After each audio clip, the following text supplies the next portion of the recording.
the Interstellar Mecha cook. Hey! Look who's back for more adventures. We love having you here to continue this story that keeps us all awake. Important note, all of this is pure fiction, so don't try any techniques you hear here in real life. Your neighbor might call the cops.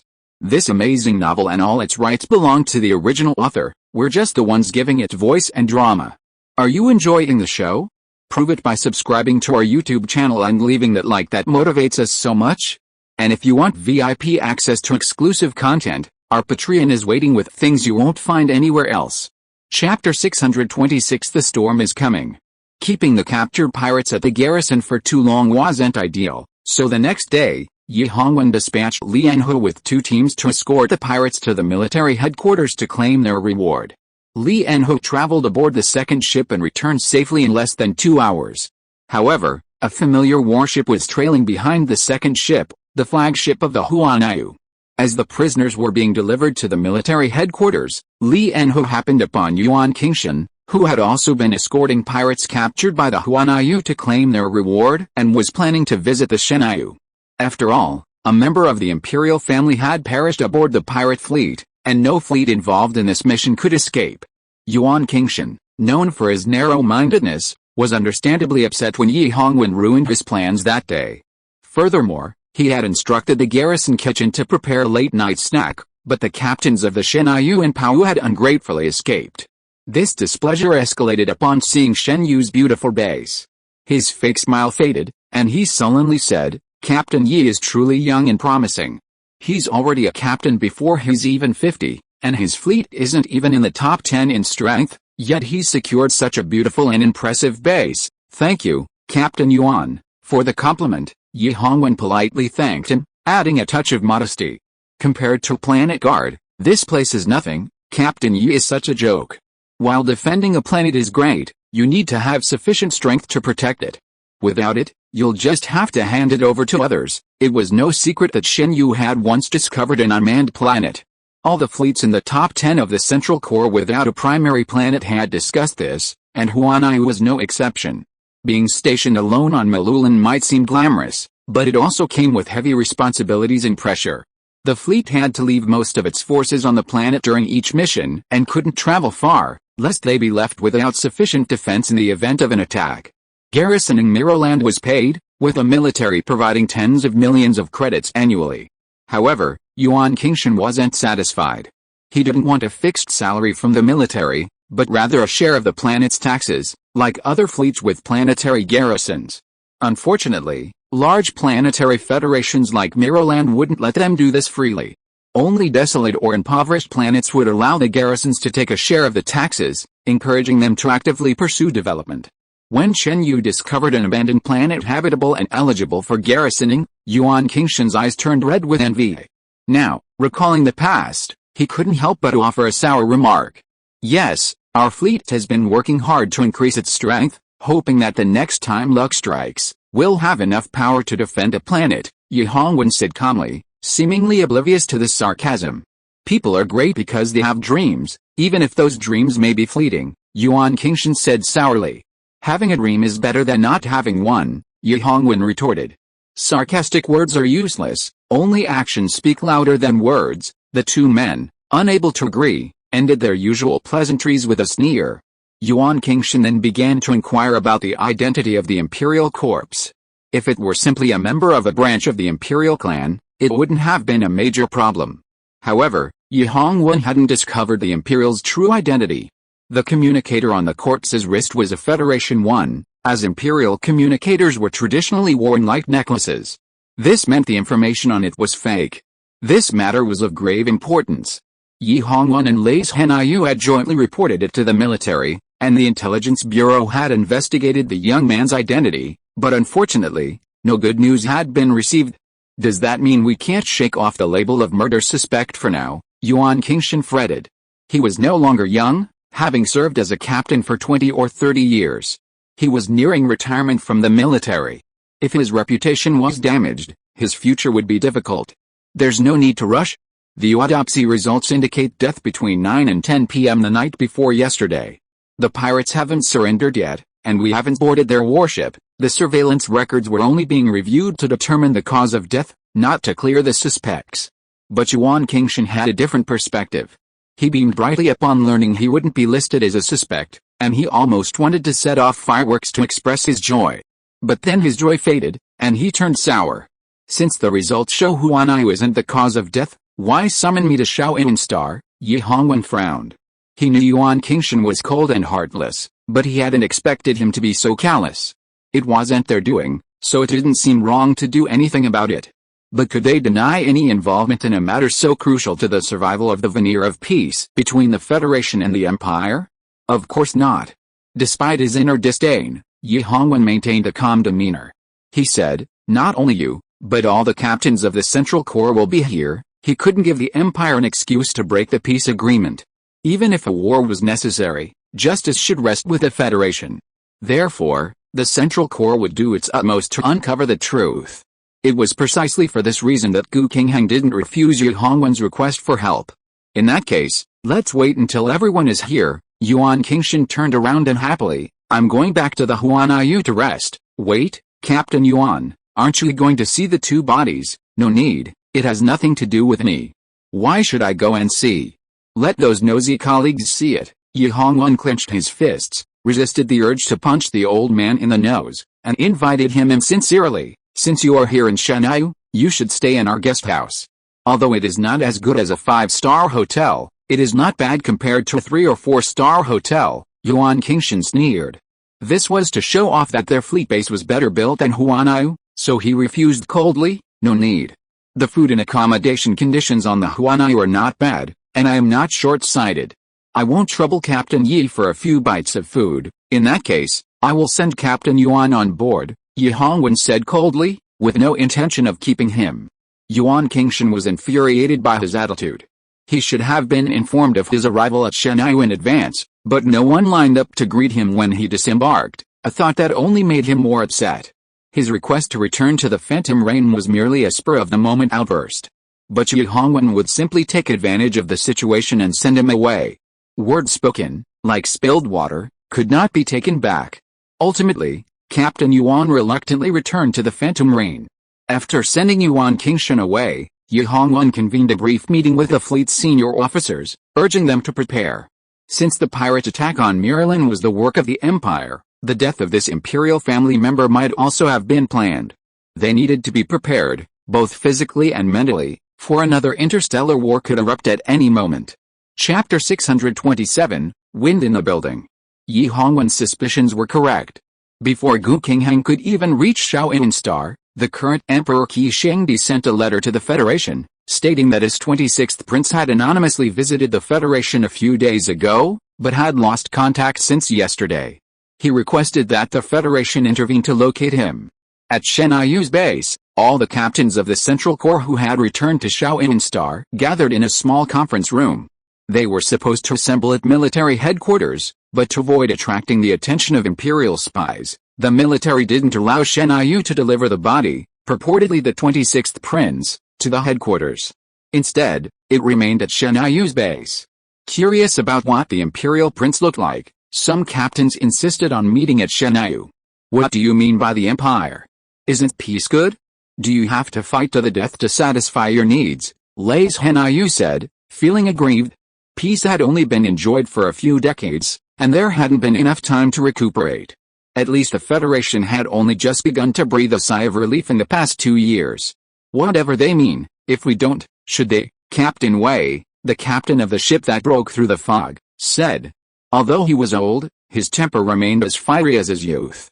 If those bastards really have any evil intentions, I'll give them a beating from Zhangji. After reaching the 6th level of Mecha Master, one generally has no shortage of credit points. Captain Wei's Mecha, a growth-capable one named Zhangji, has been with him for many years. Zhangji's Mecha brain has evolved to a high level of intelligence, achieving a 97% compatibility with Captain Wei. This means that Captain Wei can use the Mecha as if it were his own body. However, Captain Wei's excellent synergy with Zhangji can't mask his age. Especially since his mental strength has not increased in recent years, he is no longer suitable for frequent missions and Mecha use. So when he showed signs of wanting to go to the battlefield, Lei Zhenyu got anxious. Captain, even if a war really breaks out, you don't need to go to the battlefield. We're here, Captain Wei glared at him. Do you think I'm too old? Can't kill the enemy anymore. Even if Lin Miaomiao thought so in his heart, he didn't dare admit it. He could only smile and say, how could that be? You're still young. But since you're so powerful, you should give us some opportunities to practice. Don't give me that. Don't think I don't know what you're thinking. Captain Wei glared at him with disdain. Listen, Lei boy, I'm not too old to fly a mecha. Yes, you're still strong and healthy. How could you not fly a mecha? Lin Miaomiao responded without any principles. Are you still saying I'm old? Captain Wei sharpened his knife. He was not even 80 yet. How could he be called old? How could he be? Lin Miaomiao didn't know how to respond. Ren Changning chuckled and interrupted. Captain Wei is of course not old, but we are here today to discuss the issue of the imperial letter. Let's talk about personal matters after the meeting. Okay then, Captain Wei nodded reluctantly. We should focus on federal affairs. The topic finally got back on track. Lin Miaomiao wiped the cold sweat from his head and nodded to Ren Changning. As a thank you. That letter is full of traps. The Empire probably really wants to take action this time. Ren Changning sighed lightly. Next, most of us will probably rush to the border star. Aren't they asking us to look for it? Just burn the body and tell them that we can't find it. Yuan Qingshan smiled coldly. Now the news that the Imperial Prince died on the pirate warship has been blocked. Who'll know as long as it is not leaked out? No, Yi Hongwen frowned. There are many people who know this news. If someone accidentally lets it slip, it will be a mistake on top of a mistake. Yuan Qingshan gritted his teeth and said unconvinced, only those of us know it. Don't you believe your teammates? No, I believe them, but I don't believe you, Yi Hongwen said bluntly. In battle, Captain Yuan is not enough to stand behind me. Yuan Qingshan was furious after being slapped in the face. Remember what you said. When we go to the battlefield in the future, we will rely on our abilities. The Empire hasn't declared war yet, so why are you so anxious, Captain Yuan? Or are you hoping for a quick start? Ren Changning added with a smile. Yuan Qingshan had argued with Yi Hongwen, believing Huan Yu to be larger and more powerful than Shen Yu. But facing Jing Hong, the Federation's top-ranked force, he felt a little insecure. He didn't dare to argue and could only grit his teeth and keep quiet. Alright, we've only received orders from the Captain-in-Chief to prepare for war. There's no need to stress too much. Ren Changning tapped the table. Everyone should do what they need to do for now. Just take some time to take stock of the fleet's soldiers, the number of warships available, and the status of energy and energy card reserves. Yes, everyone responded in unison. There was a knock on the conference room door, and Liu Yifei entered with several male soldiers, drawing everyone's attention. How is it going? Did you unlock it? Ren Changning asked. These men were network technicians from the Jinghong fleet, and Ren Changning had brought them here specifically to try to unlock the super battleship. The leading middle-aged soldier shook his head. There are 27 combination locks here, making them incredibly difficult to crack. We have to crack them within half an hour, or the warship will activate its self-destruct system. We're not sure. In other words, after realizing the complexity of the combination locks, Jinghong's technicians gave up. Damn. When did these pirates become so technologically advanced? Captain Darkster slammed his fist down on the table, cracking the solid wood. Yi Hongwen's face darkened. This is Shen Yu? Captain Darkster felt something was wrong the moment he slammed his fist down, and after hearing his host's words, he felt even more embarrassed. Sorry, I wasn't paying attention. It's okay, Yi Hongwen replied expressionlessly. Remember to pay 100,000 credit points when you leave. Okay, it's just compensation. Captain Darkster agreed, but then felt something was wrong. 100,000 credit points could buy more than a dozen solid wood tables like this. But it was hard to go back on one's word. He could only frown and admit that he had been taken advantage of. Compared to Captain Darkster, Ren Changning, who had brought his men, was remarkably calm. He had been prepared for this outcome. The battleship was smuggled in by the Empire, and the combination lock inside must also be their work. This further proves that the Empire acted on purpose. The Empire sent a letter today requesting our help in finding the 26th prince. They may come to call for punishment in a few days, Captain Wei said, his eyelids drooping. Our peaceful days won't last much longer. Captain Darkster clenched his fist. Go ahead, the brave men of our fleet are not afraid. When I return, I'll give them rotating vacations so they can go home and see the world. Chapter 628. Captains love to lose their integrity. No one rebuked his decision, because everyone had the same idea. If a war broke out, a large number of soldiers would be rushed to the border, and it was still unknown whether they could come back, so they should be allowed to go home. The only exception was the Jinghong fleet. No matter what time, the First Fleet would stay on Shaoyin Star to protect the peace of the government and the military. Captain Yi, I see that your fleet doesn't have many warships. I'm afraid it won't be Shen Yu's turn to fight this time. Why not take some people to the vicinity of Shaoyin Star and catch some restless pirates? It can be regarded as a contribution to the Federation. Yuan Qingshan smiled maliciously. Captain Yuan, don't worry about this, Yi Hongwen said perfunctorily. Although Shen Yu's warships are few, they can be gathered into 20 ships. It won't be as miserable as you said. If the Federation and the Empire exchanged fire, it would be normal for interstellar pirates to take advantage of the fire to rob. This is exactly why the First Fleet stayed on Shaoyin Star. 20 ships, Yuan Qingshan was annoyed. Then why did you send only 4 ships to Miloland a few days ago? Don't you want to help us? Yi Hongwen looked at him like an idiot. The situation was urgent at the time, so of course we chose the fastest warships. Besides, Pao has also accepted the rescue mission and will not let you get into trouble. Yuan Qingshan was speechless. Shen Yu sent fewer warships, but they were all high performance and powerful. They took out 2 pirate warships by surprise the moment they came out. It was hard to find fault with them. Ren Changning, who had been watching the excitement for a long time, intervened to smooth things over. We are all from the same legion.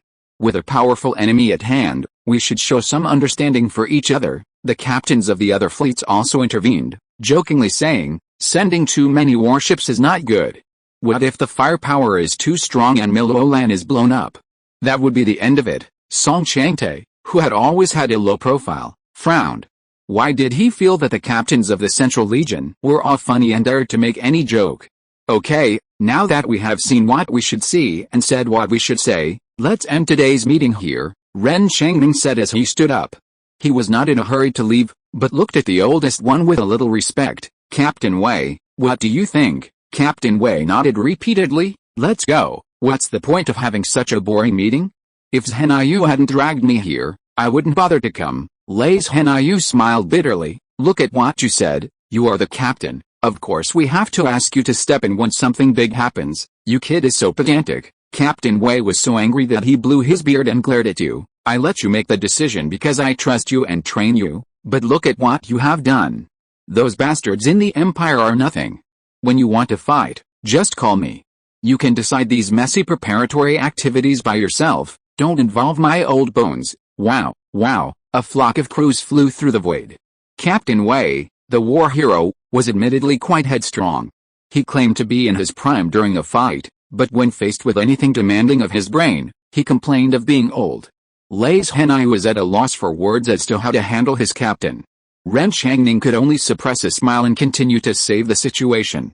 Since Captain Wei has said so, let's go. Everyone stood up, waiting for Ren Changning and Captain Wei to leave first. Unexpectedly, Captain Ren waved his hand and said, you go ahead. I have something to attend to. Captain Wei nodded and strode out of the conference room. Lei Zhenyu and the others followed. Only Yuan Qingshan, doubtful, insisted on staying for lunch, using the excuse that his return trip was too far. Song Changte and Lin Yin hurriedly followed to see them off. Yi Hongwen glanced at Yuan Qingshan indifferently, then turned to Ren Changning. Anything else? Can't you stay if you don't have anything else to do? Ren Changning asked. As you please, Yi Hongwen said, and he started for the door, seemingly intending to abandon him. Hey, don't go. We're relatives after all, Ren Changning said, having never expected Yi Hongwen to just ignore him. His serious face cracked. Brother-in-law, this is so unkind of you. Yi Hongwen felt a headache. He used to have great respect for Captain Jinghong, but after getting to know him again at the Lin family, he discovered that Captain Ren was extremely schizophrenic, always saying nonsense with a serious face. For example, now, because he hadn't replied, Ren Changning said worriedly, you've had a sullen face today. Could it be that you've been so busy lately that your sexual relations with your in-laws aren't going smoothly? Don't talk nonsense, Yi Hongwen warned, gritting his teeth. She and I are fine. Ren Changning was surprised. No way. In all this hustle and bustle, you haven't forgotten to do that. Isn't that a bit? Before he could finish his words, Ye Hongwen could already detect the deep malice hidden in him. He clenched his fists, ready to strike. Out of the corner of his eye, he saw Yuan Qingshan, who insisted on staying, his mouth open as if struck by lightning, and his heart suddenly calmed down. Captain Ren usually put on a good front, but today he seemed to have forgotten that he was there. Having lost his integrity in front of such a stranger, he would probably regret it later. Ye Hongwen didn't reply for a long time, which surprised Ren Changning. Just as he was about to continue teasing, he remembered that there was someone he didn't know, and his frustration was understandable. Well, I'm going to check on Jiao Jiao first, Ren Changning feigned composure as he walked out. I wonder if that idiot bleeder. Captain Ren stormed off, leaving Ye Hongwen free to ask Yuan Qingshan, lunch is still an hour away. Captain Yuan, would you like to sit here for a while, or go wait in the mess hall? Yuan Qingshan, having just recovered from Captain Jinghong's loss of integrity, erupted in anger at Captain Yi's words. It's just a meal. Do I have to go wait in the mess hall now? I'm not eating. Even with the constant setbacks, he was still the captain of Huanliu. Waiting for food in the mess hall made him sound like a beggar on a destitute planet. The more he thought about it, the angrier he got. Yuan Qingshan snorted loudly and stormed out of the meeting room, determined to return to Mirrorland rather than stay in this shabby place. Ye Hongwen had seen his mood swings before, and he didn't bother trying to keep this antagonist. He even threw aside the formality of escorting someone to the dock and went back to the captain's room to get busy. While Captain Yi was working hard to handle fleet affairs, Lin Miaomiao, who was practicing military boxing with Ye Zhu, was dragged away by the Ren siblings. Ren Changning came to the physical training room to bond with his sister. When he was taking her away, he noticed his in-law's younger sister who could cook, and he decisively decided to stay at Chen Yu for lunch. Of course, he would not go to the cafeteria to eat, but was determined to ask a certain cook to prepare a delicious meal. When Huli, who is always insidious and cunning, saw his idolized Captain Ren and approved the leave of a certain cook without saying a word, Lin Miaomiao, who was dragged away, burst into tears. Did he say that he would not approve leave unless it was something important? Why was Wenhuli so easy to talk to today? Was he a bully? Chapter 629, Brother-in-law is fiercer than a tiger. Lin Miaomiao was dragged away reluctantly. She was having a great time playing, but was dragged to cook. This was really a spoiler for her. However, the two people in front of her were her sister-in-law and her brother's brother-in-law. It seemed a bit awkward to just turn her back on them. In desperation, she could only go back to the dormitory. When she was busy in the kitchen, she saw the Ren brothers and sisters talking and laughing in the living room.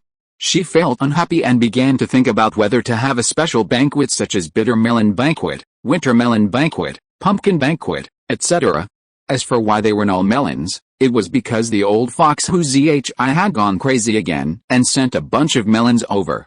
It was said that there was a bumper harvest of melons this year and there were too many to sell, so he thought of her. When receiving the pile of melons, Lin Miaomiao was thinking of giving some credit as a token of her appreciation, but she didn't expect that just as she handed over the words and took out more than 10 pounds of bitter melons, Ren Jiaojiao's resentful voice came from the door. Miaomiao, my brother rarely comes here, are you going to give him bitter melon? Can you change it up a bit? Ren Jiaojiao was also drunk.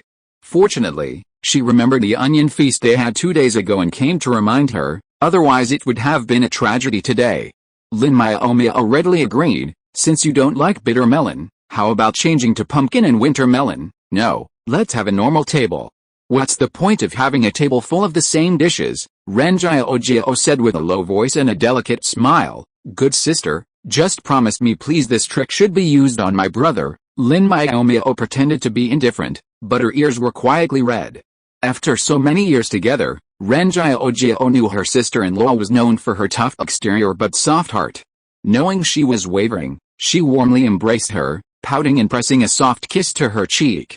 It's a deal, no regrets. With that, Ren Jiaojiao happily returned to the living room. Lin Miaomiao, feeling harassed, wiped the saliva from her face in anger and sent a text to her brother. Your wife is harassing me again. Also, the brother-in-law is coming, take care, brother. Lin Xianhao and Ren Jiaojiao had obtained their marriage certificate and held a grand wedding. Logically, he shouldn't have to worry about his brothers-in-law anymore. However, His brothers-in-law were no ordinary people. Whenever they met, they wouldn't even exchange pleasantries, they'd just drag him to mecha-equipped area and torture him dozens of times.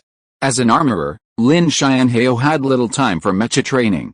Even when his sister reached level 5, he was still stuck at level 4. Ren Jiaojiao's brothers were all mecha pilots of level 5 or higher, and with their extensive combat experience, they always beat up his brother-in-law like a piece of cake. So, when Lin Miaomiao heard his brother-in-law was coming, he wanted to play dead. So, Lin Miaomiao's reply was this: "I'm in seclusion, please don't disturb me." Lin Miaomiao wrinkled her nose, slightly annoyed, complaining that her brother was too timid, but she didn't force him to come right away, just asking him to come up on time for dinner. After sending her brother a message, she remembered that she hadn't notified Yi Hongwen, so she sent him another text. As for her group of bad friends, she didn't plan to invite them this time. After all, this was a family dinner. Lin Miaomiao felt completely insecure in front of his brother-in-law. He lingered until 11 o'clock before entering, respectfully greeted him, and sat down next to his wife with a serious look. Ren Changming stared at his brother-in-law for a long time, staring at him until he was so uncomfortable that he wanted to dig a hole in the ground. "It's been a while, otherwise, it seems you're having a good time." "Haha, that's nothing, I just shaved my head a couple of days ago. My hair is short, and my face is quite stimulating, so I've gained some weight." Just when Lin Miaomiao was about to be toyed with by his brother-in-law, the dormitory door opened again, and Yi Hongwen strolled in. "Ah, brother-in-law, you're finally back." Lin Miaomiao was resurrected, and he also had a very powerful brother-in-law. Yi Hongwen nodded indifferently and turned into the kitchen. "Do you need help?" Lin Miaomiao made a dead fish eye. "It's almost done, you came back too late, my fault," Yi Hongwen said bluntly. "I won't do that again, I forgive you this time." Lin Miaomiao waved her hand, and the matter was over. "Take the dishes in the thermal box out. I've also plated them." With Ren Jiaojiao's instructions, the meal this time was normal. There were braised pork, steamed pork with rice flour, and even roast duck, 3-cup chicken, cola chicken wings and other dishes on the table. Even Lin Miaomiao, who was afraid of his brother-in-law, started drooling. There was no need to be too particular about lunch for 5 people. They just picked up their chopsticks and ate happily. However, the guests became unhappy after a while. One pair after another was busy picking up food for each other, which made him very angry. "You two are such a pain in the ass. You have your own hands, but you don't know how to pick up food yourself. You have to pick up food for each other to show your affection. Are you taking advantage of my wife not being around?" Lin Miaomiao chuckled dryly, put away his chopsticks, and lowered his head to pick up his rice. Yi Hongwen showed no intention of stopping, and continued to pick at the dishes his fiancée liked. He simply replied, "It's normal for you to show your affection by picking up food for your wife. Your wife isn't around, so it's your refusal to take her with you. It has nothing to do with us." Ren Changming was furious, and he could only turn his grief and anger into appetite, diligently clearing the food on the table. Once he finished eating, he would see how they could show their affection. So after lunch, the serious and upright Captain Ren was completely stuffed. Ren Jiaojiao squatted on the ground, holding her belly and laughing wildly. She didn't expect her little brother to make a fool of himself. It was really satisfying. "How about we go for a walk?" Lin Miaomiao suggested with a dull face. Ren Changming was too embarrassed to go out. "Forget it, let's just sit here for a while." If others knew how stuffed he was, they would definitely laugh to death. He had seen how tough the Shen Yu team members were. Fortunately, no one would force him if he didn't want to go out. The 5 of them moved to the sofa and sat down. Lin Miaomiao even placed a bottle of juice in front of each person. "My sister is becoming more and more virtuous," Lin Miaomiao said sourly, feeling very uncomfortable. He watched his sister grow up, and now she was just a cheap thing for Yi Hongwen. At that moment, he seemed to understand the feelings of his brothers-in-law. Sitting on the sofa was too boring, so Ren Changming brought up a meeting. If a war breaks out, the fleet stationed on the Big Star won't move. They'll just have to choose from the fleets on Shaoyin Star. Shen Yu has a good chance, but Jinghong doesn't have the qualifications. Ren Changming was depressed. He didn't want to stay on Shaoyin Star at all. He still wanted to go to the battlefield, just like the last interstellar war, even if he was just an ordinary soldier. "My condolences," Lin Miaomiao said sincerely. "Everyone, Something's interfering, get out. Chapter 630 Returning Home. Gu Qinghang arrived on the third night after the body was discovered. During this time, the empire sent several letters to the federal government, each one more vehement, pressing for an explanation. My son has been missing for 4 days. You should at least give us an explanation as to whether he's dead or alive. Your country always evades the question. Are you trying to hide something? If there's no news of my son, don't blame us for being rude. The Federation was no pushover. After a meeting and consultation between the parliamentary and military leaders, they also issued a firm response to the empire. We welcome the 26th prince to visit the Federation, but he's concealed his identity. We have no information and cannot be responsible for his safety. Therefore, his life or death is of no concern to us. While the imperial and federal foreign ministries were engaged in a war of words, Yi Hongwen had already granted leave to all 4th-level mecha operators in the fleet, 4 days for those living nearby, and a week for those far away. The vacation was very short this time, and the 2 deputy captains also specifically explained the reason for the vacation.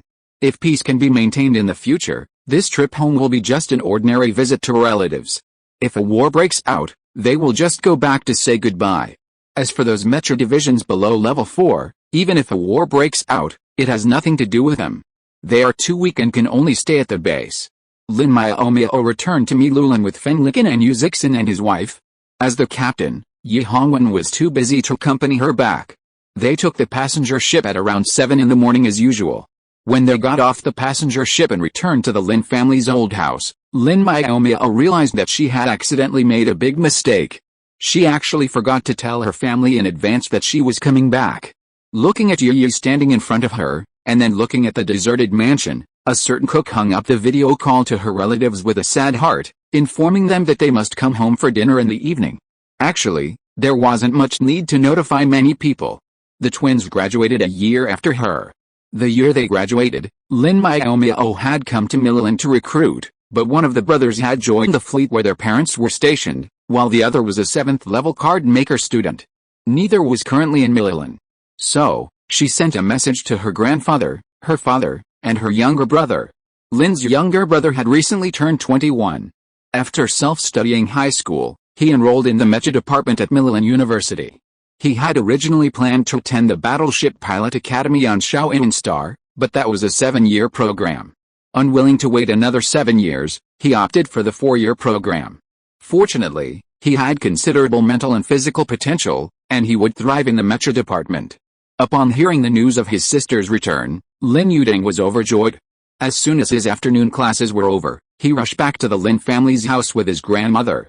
As soon as he got out of the flying car and even entered the house, he shouted, "Sister, sister, I'm back." "Where are you?" Liang Honggai shook her head helplessly, but her eyes held unmistakable tenderness. "Here." Lin Miaomiao's voice came from the kitchen. Lin Yuding ran to the kitchen and saw his sister cooking in front of the energy stove. He trotted over and hugged her. "Sister, why didn't you tell me in advance that you were coming back? I would have asked for leave earlier." "Let go, my hands can't move." Lin Miaomiao turned back with a wooden face. How could she cook like this? Little brother Lin let go of his hand unhappily, but still didn't forget the question just now. "Why didn't you tell me in advance?" Faced with a persistent little brother, Lin Miaomiao could only answer evasively, "The fleet has a holiday, only 4 days, because it was rather sudden, and there was no time to notify the family." "Oh, what about the eldest brother and sister-in-law? Why aren't they back?" "Aren't they on holiday?" "Yes, they are going to stay at my sister-in-law's parents' house for 1 night and will be back tomorrow." Ren Jiaojiao's parents' home is on Shaoyin Star. After the reason for the holiday was announced, they chose to go to Ren's house for a gathering first. "So that's how it is." Lin Yudan couldn't help but cover his mouth and laugh. Big brother still dotes on big sister-in-law so much. Dinner was ready, and Grandpa Lin and Lin Yuhei also came back, and the 5 of them had dinner in a harmonious atmosphere. After dinner, Lin Yudang wanted to pester his sister to talk to him again, but Grandpa Lin specifically asked Lin Miaomiao to go to the study with him to talk, and Lin Yuhei followed him calmly. Grandpa Lin lived in the master bedroom on the 2nd floor, and the study was next to the bedroom. The 3 of them entered the study and sat down on the sofa. "Grandpa, what's the matter?" Lin Miaomiao was confused now. "Why didn't everyone chat in the living room?" Why did they leave little brother K lying and grandma outside? Lin Yuhei was unhappy. Can't I come to you if there's nothing else? Lin Miaomiao was embarrassed. Seeing her father's growing depression, she quickly replied with a smile, yes, of course. Old man Lin knocked on the table and said unhappily, let's get down to business. Sit down. Well, it turned out there was business. Father and daughter sat upright, awaiting old man Lin's instructions. Miaomiao, what's the reason for your sudden vacation? Old man Lin asked. Old man Lin's workplace was not far from the Huanayu fleet. His job was to drink tea and chat with his old colleagues every day. When he felt like it, he would go to Huanayu and observe the soldiers' training. To put it simply, they were inspectors. Whenever a fleet was stationed on a single planet, the military would assign these senior cadres, who were not yet retired, to supervise the nearby fleet. If a fleet's captain was too vicious and oppressed the people, they could file a complaint with the inspectorate. After verification, the inspectorate would impose appropriate penalties. The death of the 26th Prince of the Empire in the Federal Star Field was still kept secret, but Grandpa Lin still got some information from an acquaintance of Huanayu, so he went to talk to his granddaughter seriously. The team members all knew the reason why the fleet was on holiday, but the vice captains had strictly ordered that no one was allowed to spread the news without authorization, so Lin Miaomiao could only shake his head and say, Grandpa, I can't tell you about this. There should be news in a few days.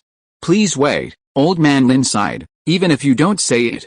I know that the relationship between the Empire and the Federation has become tense again, right? Lin Miaomiao did not deny it, but looked at him in surprise. Grandpa, where did you get the news? I guessed. Old man Lin's face was a little ugly. I heard that Shen Yu got the task of escorting exchange students to the Empire.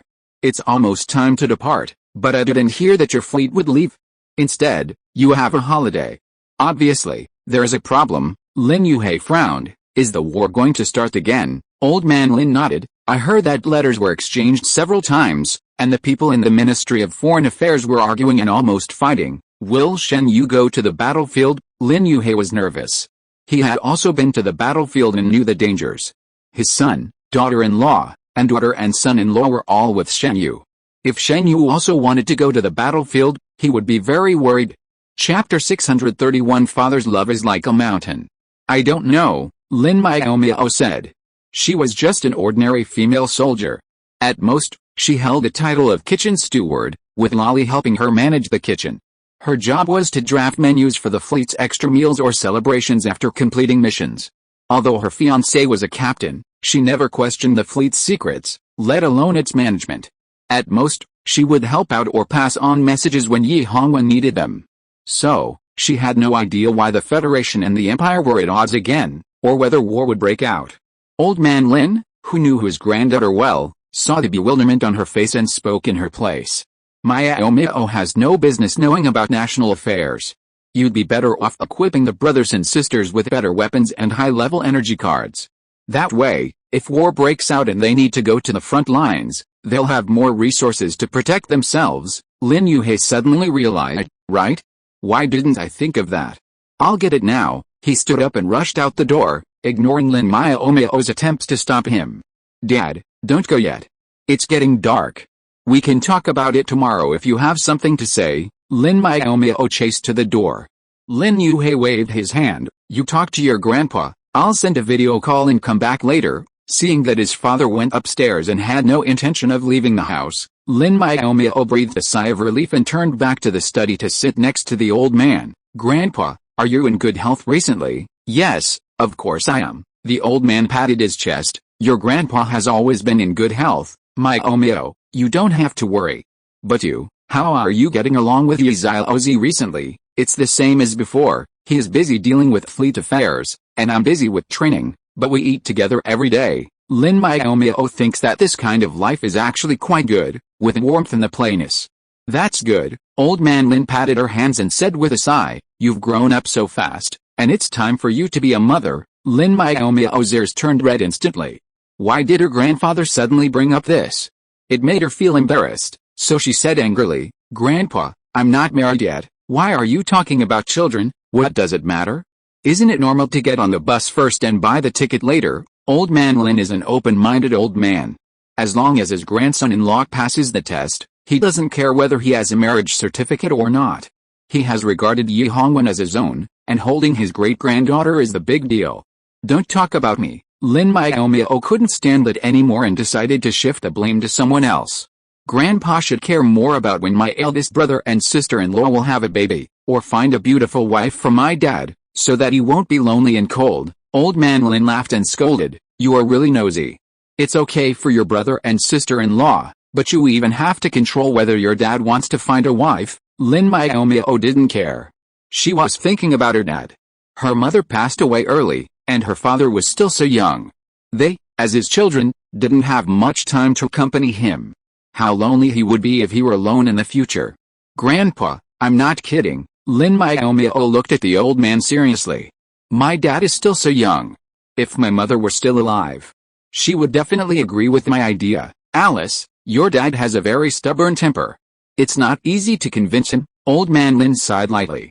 After his grandchildren grew up, he also persuaded his eldest son to find one as soon as possible while he was still young, but he couldn't persuade him. Lin Miaomiao was silent.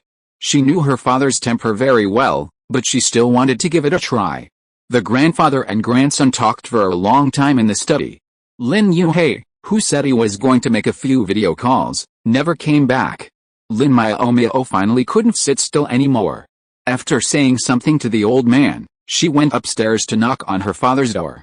However, after knocking for a few minutes, no one came to open the door. She had an idea in her mind. Could it be that her father had gone out again?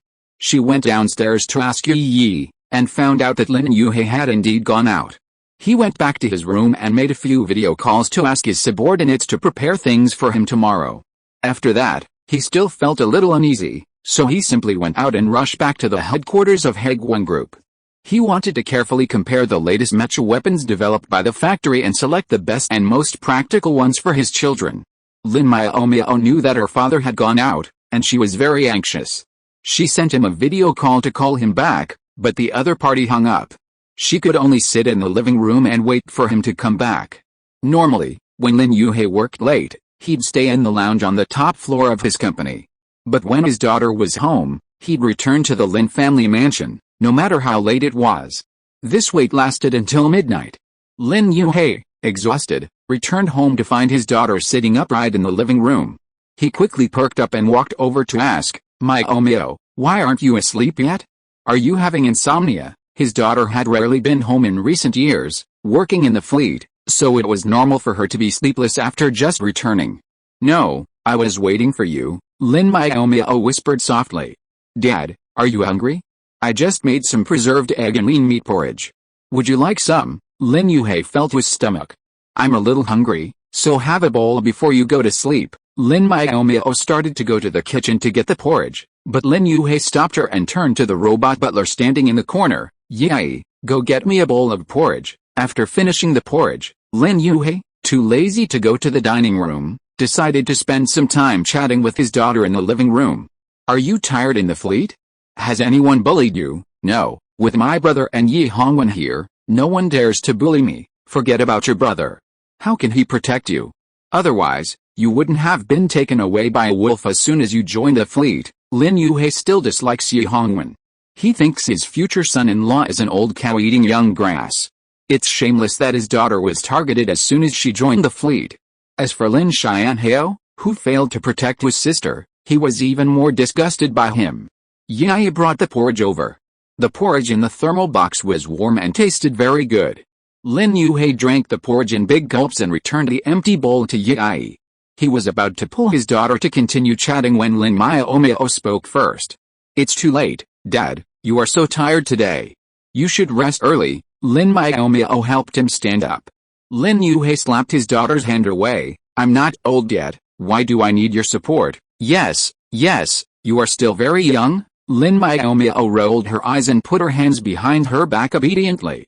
"That's right, I can be said to be in the prime of my life at this age." Lin Yin's usually serious face was unspeakably soft.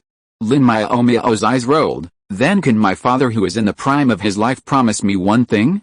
"It's very important, just tell me what it is, as long as it can be done. Dad will help you solve it." "I can definitely do it, it's actually very simple." "What is it?" Find me a stepmother. Lin Yuhei was stunned. Chapter 632 Master, you are so impatient.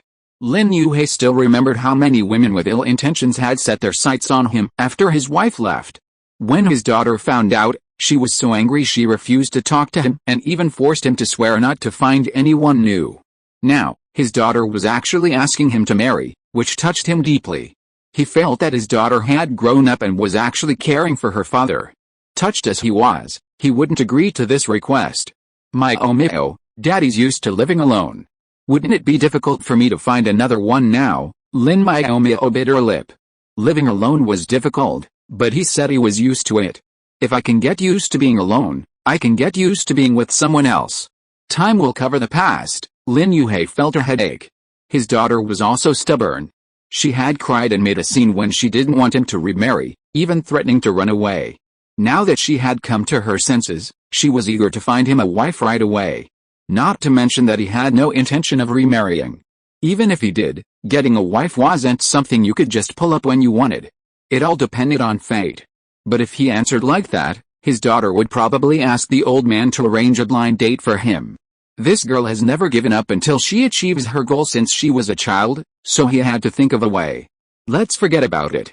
When you were a child, you forced me to swear not to marry a stepmother for you. I can't be a person who doesn't keep his word. Lin Yuhei brought up the old things to shut his daughter up.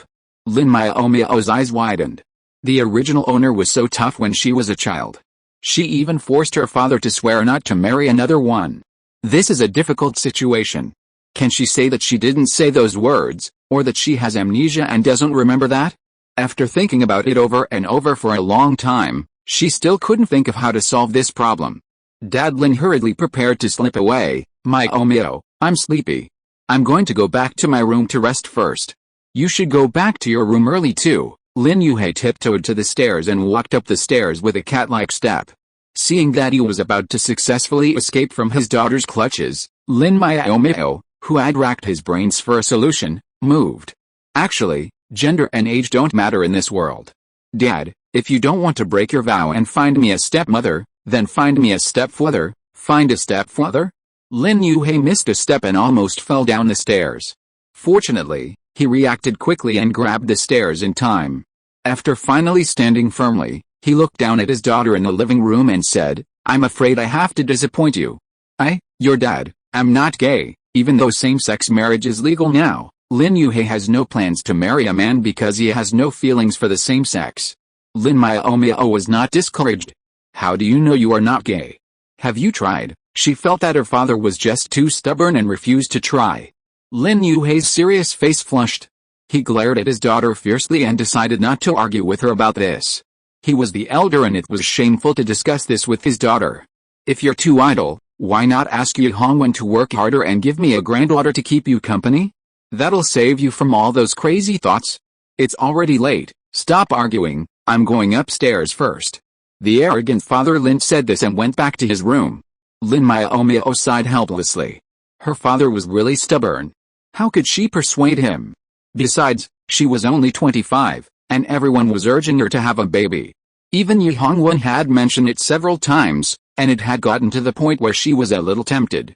After all, she loved those plump, white babies.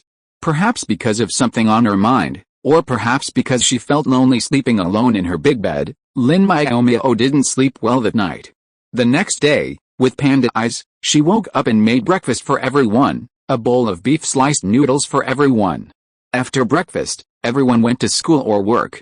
It seemed like any other day, except that Lin Yuhei had a little tail behind him. He was taking his daughter to pick out weapons. That's right. Yesterday, Father Lin had been out all night and still hadn't decided what new weapons to replace his daughter's mecha with. In desperation, he took his daughter to the armor factory and let her choose for herself. The Heguang armor factory was not far from the Heguang headquarters building. The land and factory buildings were all owned by the family, but Lin Miaomiao had only been there a few times. She thought they were going to the weapons warehouse to pick out items, but when she got there, she discovered there were so many items in the arsenal that it would take her forever to look through them all.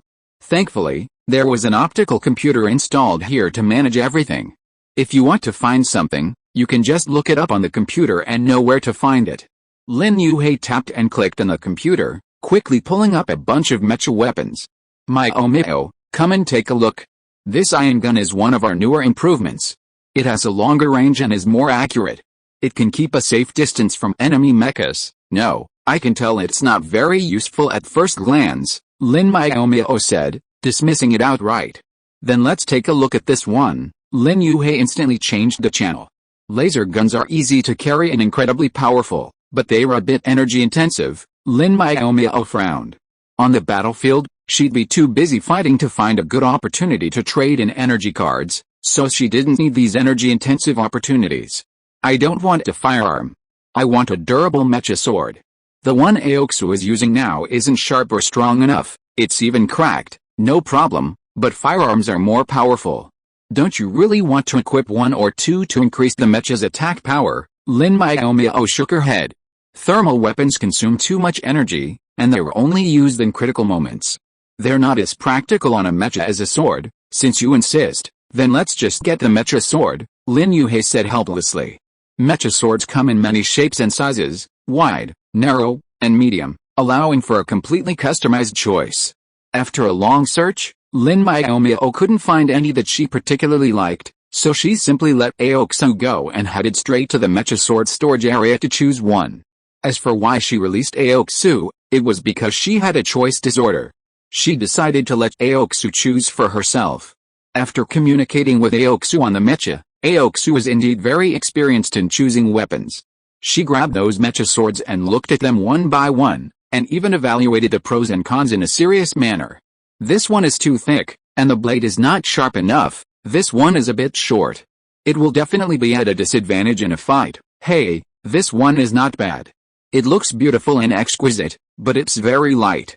It should be a decorative weapon. After picking and choosing for a long time, Aoksu still couldn't choose the right one. However, Lin Miaomiao was getting impatient and urged, Aoksu, hurry up. I don't want to stay in the armory all the time. If nothing works, I'll just take anything. Oh, master, you are so impatient, Aoksu protested dissatisfiedly. You finally gave me a chance to choose, so of course I have to be cautious, Lin Miaomiao replied with a wooden face. You are not being cautious, you are nitpicking. Nothing is perfect. Just let it go if it's almost there. Chapter 633 Brother and Sister-in-Law Quarrel. Under Lin Miaomiao's persistent nagging, Aoksu finally chose a sturdy, sharp, though less attractive mecha sword. It's so ugly, Aoksu complained. If you give me more time, I can definitely find a better-looking sword. I don't have that much time to play with you, Lin Miaomiao said, her face still blank. Once you've picked one, let's go. Got it, Aoksu said as she tried to insert a new weapon into the weapon slot on her back, but found there wasn't enough space. She pulled out the old sword and threw it to the ground, making a small dent in the ground with her rough movement. This one's going to break. I'm not taking it anymore, Lin Miaomiao was embarrassed. It turned out that it wasn't just humans who got bored with the old one, even the AI could do that. She had replaced her mecha sword once while at the base, but Aoksu insisted on taking back the old one and refused to replace it. She had assumed the AI was just nostalgic. But judging by its behavior today, it wasn't nostalgia at all, but disdain. The warehouse Lin's father had brought his daughter to was stocked with high-quality mecha weapons, while the mechas at the base were only above-average quality. Lin Yuhei took it for granted when the old sword was thrown to the ground. The warehouse manager even summoned a robot to transport the weapon to the scrap warehouse, where a dedicated staff would process the scrapped weapons. Those that could be remade were remelted, while those that couldn't were thrown into the trash. Lin Miaomiao hopped off the mecha and was about to put Aoksu away when her father intervened. Give me the mecha. I'll take it to the armor master to check its engines and functions to see if they are in good condition, and see if the weapons can be upgraded. Okay, Lin Miaomiao said, withdrawing her hand and watching him store Aoksu away in the space button.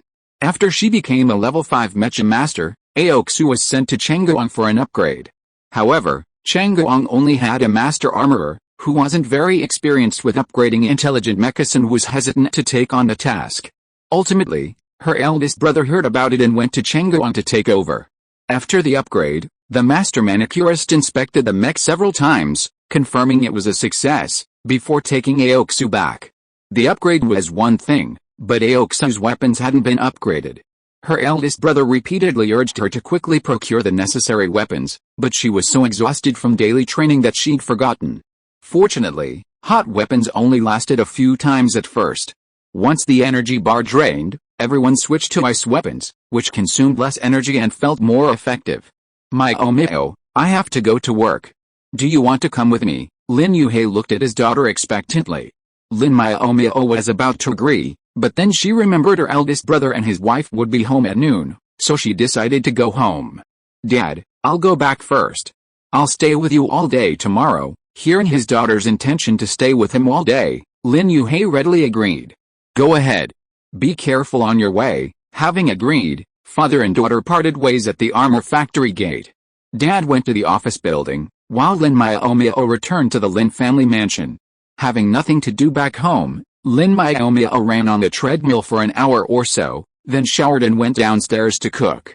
No one was home for lunch, so she prepared some fish congee and some fried dumplings to make do. Thinking her eldest brother and sister-in-law might be back for lunch, she made an extra portion for two. After finishing her portion, she sat in the dining room to relax. A little after 1 o'clock, Lin Xianhao and his wife arrived. The usually inseparable couple were now arguing. Not only did they walk in one after the other, but there was a meter or two of space between them. Ren Jiaojiao's eyes were red, as if she had been crying for a long time. Seeing the person on the sofa, Lin Xianhao felt like he had found a savior. Sister, you're here. That's great. You have to help me talk her down. What's wrong? Lin Miaomiao wondered. Brother, did you make my sister-in-law angry? Could it be that my sister-in-law wanted to stay at her parents' house for another night, but was forcibly taken back by my eldest brother, and that's why she's upset? Thinking about it, it seems unlikely. I remember that my brother dotes on his sister-in-law very much. He wants to hold her in his hands all the time. How could he make her angry for such a small thing? Lin Xianhao touched his nose. You can't blame me for this. I wanted to give her a surprise. Who knew it would be such a coincidence? He was interrupted by Ren Jiaojiao halfway through his words. Why don't you blame me? If you hadn't made a decision on your own, things wouldn't have turned out like this, but I mean well. I saw that you like it, there's no buts. Anyway, you did something wrong. It's all your fault. It's all your fault, okay, it's my fault. Don't get excited. You can't get too excited now. Who made me excited? The couple quarreled for a long time, which confused Lin Miaomiao. In fact, she didn't hear the reason for the quarrel at all. They quarreled about the same thing, that is, the eldest brother did something wrong, but they didn't know what exactly he did wrong. Lin Miaomiao sat there quietly, watching the show for a long time. Seeing that they were arguing until their mouths were dry, she kindly took out a bottle of mineral water and handed it to them. Are you thirsty? Do you want some to moisten your throat? No. The couple, who had been arguing fiercely just a moment ago, suddenly changed their tune. Miaomiao, you heartless little thing, do you think it's fun to watch the show? You actually want to keep watching? Looking at her murderous brother and sister-in-law, Lin Miaomiao raised a small white flag and said weakly, you misunderstood. I just want to know the reason for your quarrel. I'm thinking about you, really. Lin Xianhao was skeptical. He didn't think his sister was a simpleton. Lin Miaomiao nodded vigorously with a sullen face. She really just wanted to understand the reason, not to deliberately watch the show. Lin Xianhao and Ren Jiaojiao exchanged a glance, not bothering to question the truth of this statement. Arguing for a long time would get tiring. You know, they had been arguing all morning, since they boarded the passenger ship. I'm hungry, Ren Jiaojiao cried out with a pout. I didn't eat enough in the morning, I need to eat more at noon. Okay, eat more. Lin Xianhao called the robot butler without saying a word. Yay, is there any hot food in the thermal box? If so, bring it out quickly. Although he did not inform Yi in advance when he came back this time, with his younger sister here, everyone must have heard the news. And Yi should have prepared lunch for them. Not long after, Yi came over with a plate of steamed buns and 2 large bowls of porridge with raw fish slices. The food in the thermal box was still hot, and the aroma filled the air as soon as it was brought out, making Ren Jiaojiao's mouth water. He put the steamed buns on the coffee table and took a bowl of porridge. Ren Jiaojiao got ready to eat, but her face twisted as soon as the porridge entered her mouth. Lin Miaomiao thought that the fish bones were not removed cleanly, and she was anxious to call Yi to get the first aid kit, but she didn't expect Ren Jiao to run to the bathroom with a pale face and covering her mouth, and then the sound of dry heaves came from the bathroom. If you are listening to this novel on a channel other than Fanfic World, it means it was downloaded and re-uploaded without effort. We warmly invite you to visit our channel, Fanfic World. There you will find the original version of this story and many other novels of various genres. We look forward to seeing you dive into a world of incredible novels. Chapter 634, Bun? Baby? Ugh, ugh, the sound of retching continued from the bathroom. Lin Xianhao froze for a moment before rushing to the bathroom. Jiao, slow down. What's wrong? Do you want me to get you a glass of water? Go away. No need for your fake kindness, don't be silly. Look at you, you're exhausted from vomiting, and the bathroom is so slippery. I can't rest assured. Lin Miaomiao slowly stood up and walked to the bathroom door. She saw her eldest brother half holding his sister-in-law with one arm, the other gently stroking her back. This situation looked like she was pregnant. Could she be having another niece? After waiting for Ren Jiao's retching to subside and rinsing her mouth, Lin Xianhao helped her out. After coming out, Ren Jiao dared not approach the bowl of fish porridge again. She just punched her husband, half crying, "It's all your fault. I can't even drink porridge, okay, it's all my fault." Lin Xianhao admitted his fault habitually. "Since I can't have porridge, how about some buns?" "No." Ren Jiao turned away. "They look greasy, I don't have an appetite." Lin Miaomiao silently walked to the kitchen. She had to hurry and make something bland and nutritious, otherwise her brother would be beaten to death. Entering the kitchen, she first brewed a cup of pure milk and asked Yi to take it to the two outside to prevent her little niece from starving. Then she steamed a small pot of rice. She didn't know what pregnant women with morning sickness should eat, so to avoid eating things she couldn't, Lin Miaomiao used the search function on her communicator and quickly came up with a recipe. She made steamed eggs, cold mixed tomatoes, stir-fried lotus root slices, stir-fried broccoli with pork, and sweet and sour spare ribs. She also cooked a pot of white fungus and red date soup. Aside from the sweet soup, which needed a bit more simmering, the other 5 dishes were simple enough to cook quickly on the energy stove. Since the cooking was quite extensive, eating in the living room wouldn't be convenient. Lin Miaomiao asked Yi to bring the food to the table while she went to the living room to call the bickering couple to eat. Lin Xianhao, still craving the fish congee, brought both the congee and the steamed buns. Seeing this, Ren Jiao shooed him to the end of the table. "I don't want to see all that congee and buns." Lin Miaomiao silently moved the dishes toward her sister-in-law. While her brother was important, her future niece was even more important. For the sake of the next generation, her brother had to make some sacrifices. The dishes were relatively light, and Ren Jiao ate them with relish, showing no signs of vomiting. The Lin siblings breathed a sigh of relief. Perhaps because she was starving, Ren Jiao finished 2 bowls of rice and most of the dishes before she finally put down her chopsticks. Seeing her contentedly caressing her slightly bulging belly, Lin Miaomiao decided not to bring out the sweet soup just yet. Only after his beloved wife finished eating did Lin Xianhao reach for the spare ribs he had coveted for so long. As soon as the ribs entered her mouth, Lin Miaomiao spoke. "Say, shouldn't you also explain how long the buns are?" Ahem. Lin Xianhao nearly dropped the spare ribs in his mouth. He glared at his sister in dissatisfaction. "What do you mean by how many months old the buns are? You should be talking about the baby." "Oh," Lin Miaomiao readily corrected him. "How many months is the baby?" "Over 50 days, almost 2 months." Lin Xianhao smiled happily. Ren Jiao pouted. "You did it on purpose. I wanted it for the past 2 years, but you always said we were still young and there was no rush to become parents. Now the situation is unstable, and you're not using contraception. What if war really breaks out?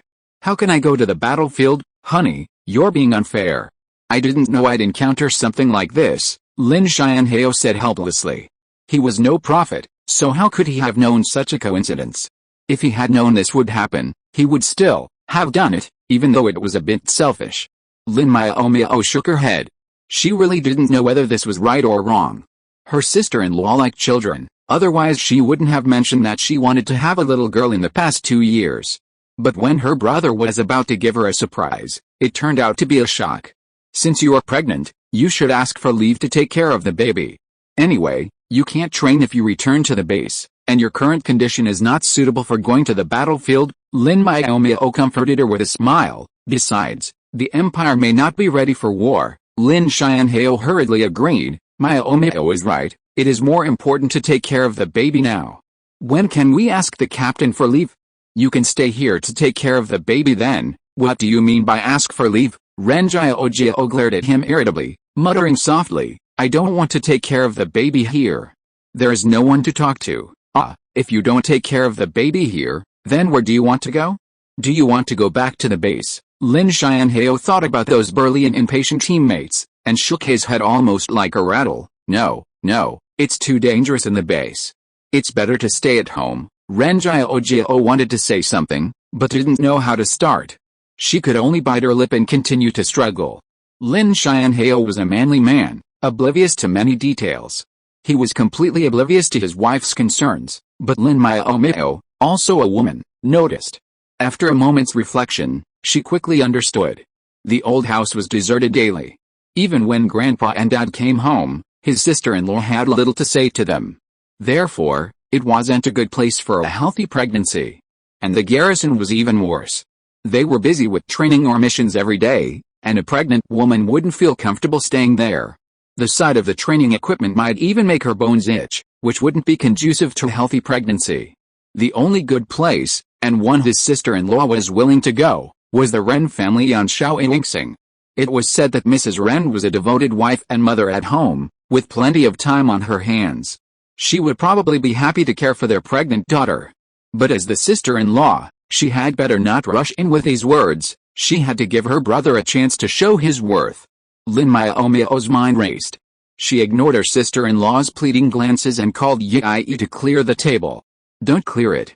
I'm not full yet. Lin Xianhao looked at his sister accusingly. She could eat her fill in the fleet, so how could she go hungry when she got home? Yi could only stop cleaning up. Brother, you've become a pig. You've drunk 2 big bowls of porridge and eaten a plate of steamed buns. But you're still not full, Lin Miaomiao said with contempt in her eyes. Stop eating. My sister-in-law must be tired after sitting on the passenger ship for the whole morning. You should send her back to her room to rest first. Lin Xianhao looked at his wife and saw that her face was indeed not very good. He blamed himself and hurriedly got up to send her back to her room. Ren Jiaojiao was still thinking about how to ask her to go back to her parents' home to take care of the baby, so she didn't refuse. Before going upstairs, Lin Xianhao didn't forget to instruct, don't clear the table yet. I'll send your sister-in-law upstairs to rest and then come down. Please keep those dishes for me, especially the small half plate of sweet and sour spare ribs. I know. I'll keep it for you. Lin Miaomiao rolled her eyes in annoyance. But it was also a good thing this way. She also had the opportunity to remind her stupid brother of some things, so she didn't have to find another excuse to let him go downstairs alone. Chapter 635, My Sister is Hard to Coax. Lin Xianhao sent his wife home to rest and rushed downstairs without stopping, only to find the table already cleared and the dishes he'd said he'd leave for were gone. His handsome face instantly fell. Yesterday, his wife discovered she was pregnant.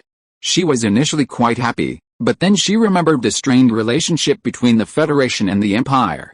If a war broke out, Shen Yu would likely go to the battlefield, and she would have to take leave because she was pregnant, which made her unhappy. She remembered the last time he complained about having a child too early and wanted to enjoy their sweet time together, and she'd thrown a tantrum.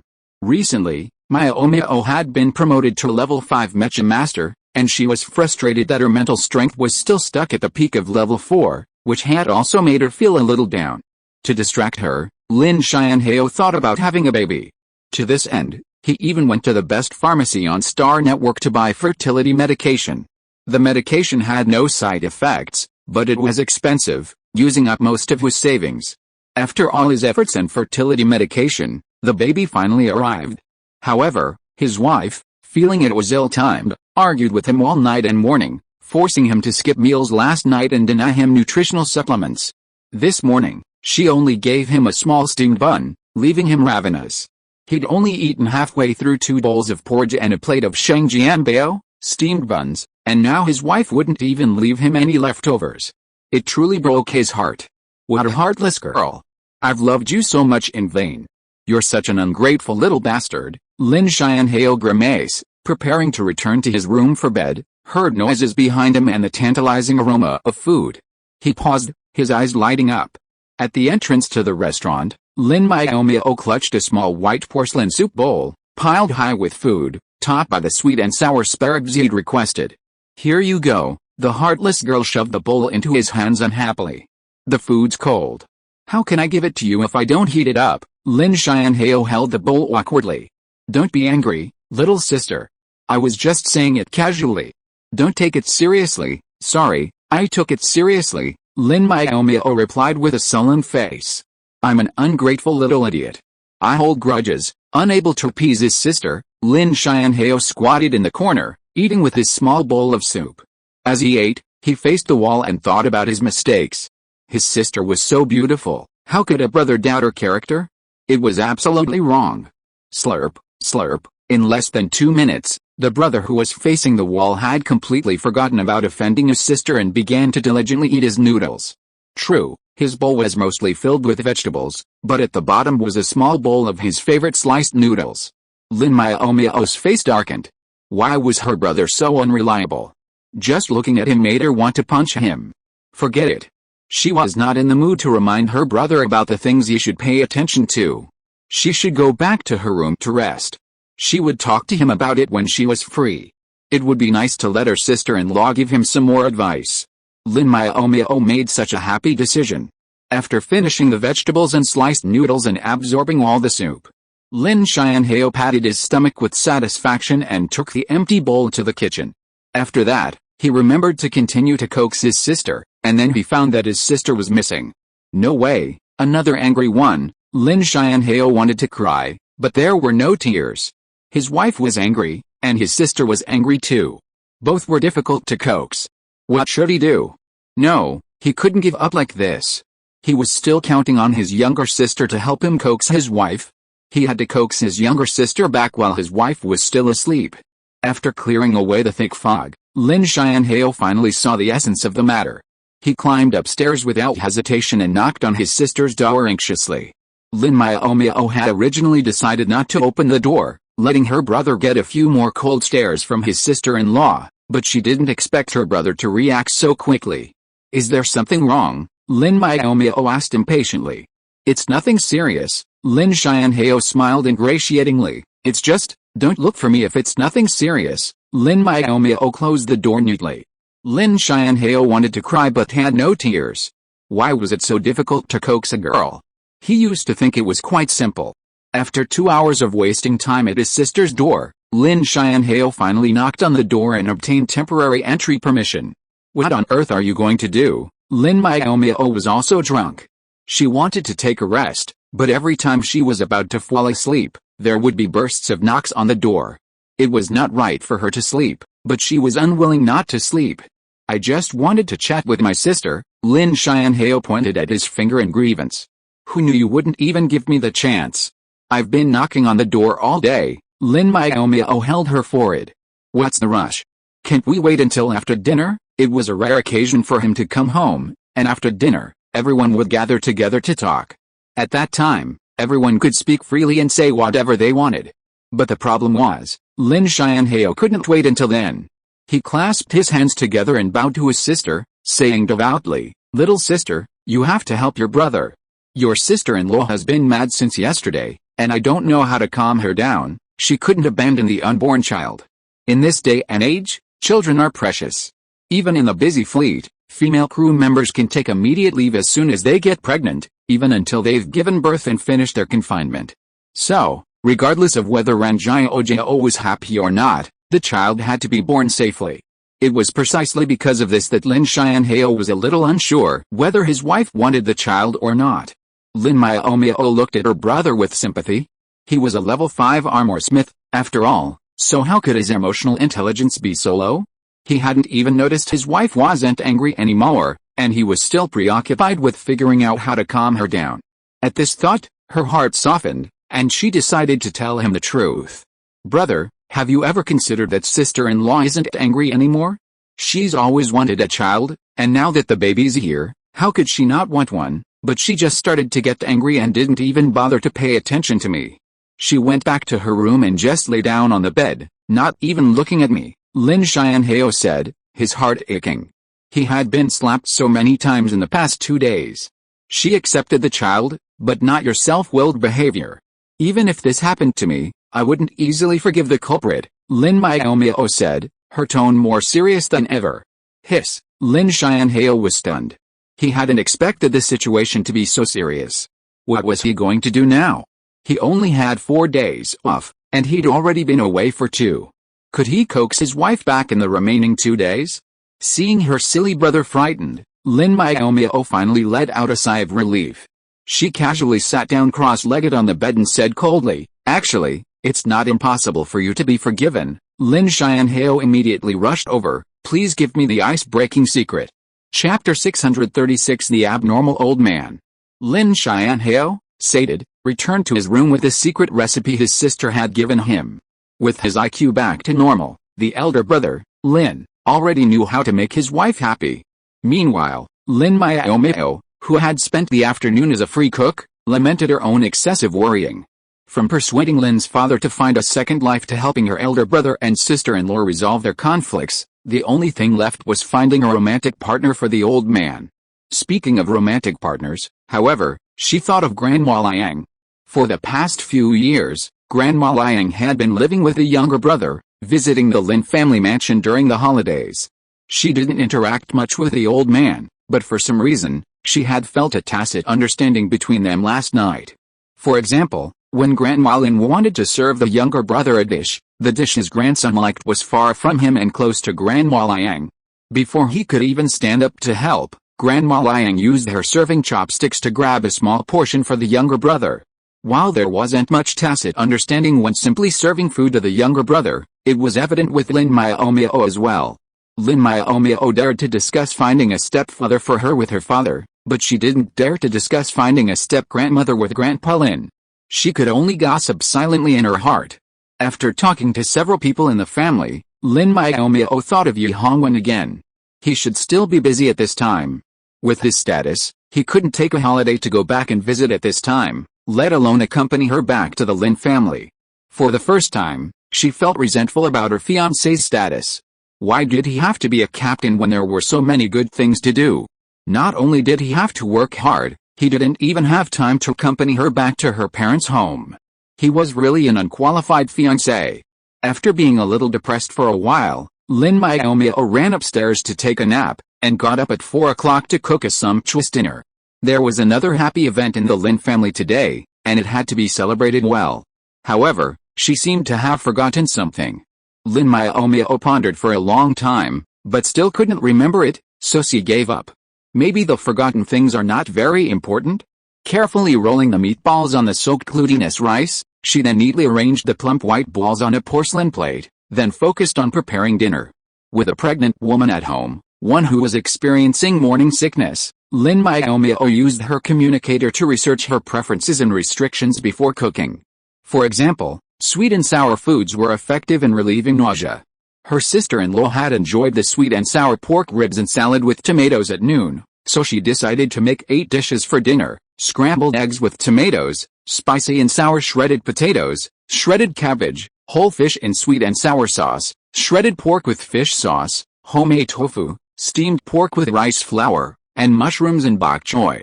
Since the white fungus and red date sweet soup from lunch had been left in the insulated container, she didn't prepare any for dinner. With all the ingredients ready and the time already past 5:10, Lin Miaomiao began cooking. After 4 dishes were out of the pot, she realized she had forgotten something. She had forgotten to inform her father and grandfather about her sister-in-law's pregnancy. She bit her lip and was stunned for a while. The tofu in the pot was almost burnt. Then she came to her senses. This matter should be the concern of the future parents. I, who'll soon be an aunt, don't need to get involved. This seemed a bit like knowing the truth, but Lin Miaomiao felt that this matter came too suddenly. It was normal for her to be so scared that she forgot to report it. Besides, this was also for the sake of the old man and others. What if they lost their patience and skipped work to go home? It would be bad. This was not her intention to discredit the elders. She had encountered such a thing before. In the past few years, as long as she notified the 2 elders in advance, one of them would always be waiting at home when she arrived. What Lin Miaomiao didn't know was that she was the only one who could enjoy such privileges. When her brothers returned home, no one would be waiting at home, even with advance notice. As the old man said, girls are precious in the Lin family and must be pampered, while boys are better left alone. The first to return home were the students Lin Yin and grandmother Liang Hongyu, followed by Lin's father and grandmother Lin. Lin Yin, as usual, spent some time chatting with his sister in the kitchen. Lin's father and grandmother Lin went back to their rooms and changed into their home clothes. Grandmother Liang sat awkwardly on the sofa, sipping tea. Even though they came often, Liang Hongyu didn't consider the Lin family mansion her own. Furthermore, she and grandmother Lin had a past in their youth, so she felt somewhat uneasy in the Lin family home, especially without her grandson. After changing his clothes and coming down, Grandpa Lin noticed Grandma Liang fidgeting uncomfortably. A moment's thought told him what was going on. After a long pause, he finally made his rare foray into the kitchen and said to his unusually lively grandson, "Yudang, the kitchen is too fumazy. You should go out and keep Grandma company." Lin Yudang looked blankly at the old man, then at his sister, his smile fading slightly. "Grandpa, I want to spend more time with my sister here." He knew his grandmother must be bored sitting outside alone, but since his sister was home so rarely, he wanted to talk to her more, to see her face, which resembled his mother's. Whenever his sister showed concern for him or gave him advice, he felt happy, as if his mother were talking to him. "You can sit next to your sister at dinner later. It'll be easy to talk then. You should go out and keep Grandma company," Grandpa Lin insisted, pulling him out. Lin Yudang felt extremely aggrieved. He stayed with his grandmother every day, and finally had some free time to chat with his sister, but it was ruined by his grandfather. The old man and the child pulled each other out of the kitchen, and Grandpa Lin turned back as if he remembered something. "Miaomiao, you have worked hard. Do you want to go out and have a rest?"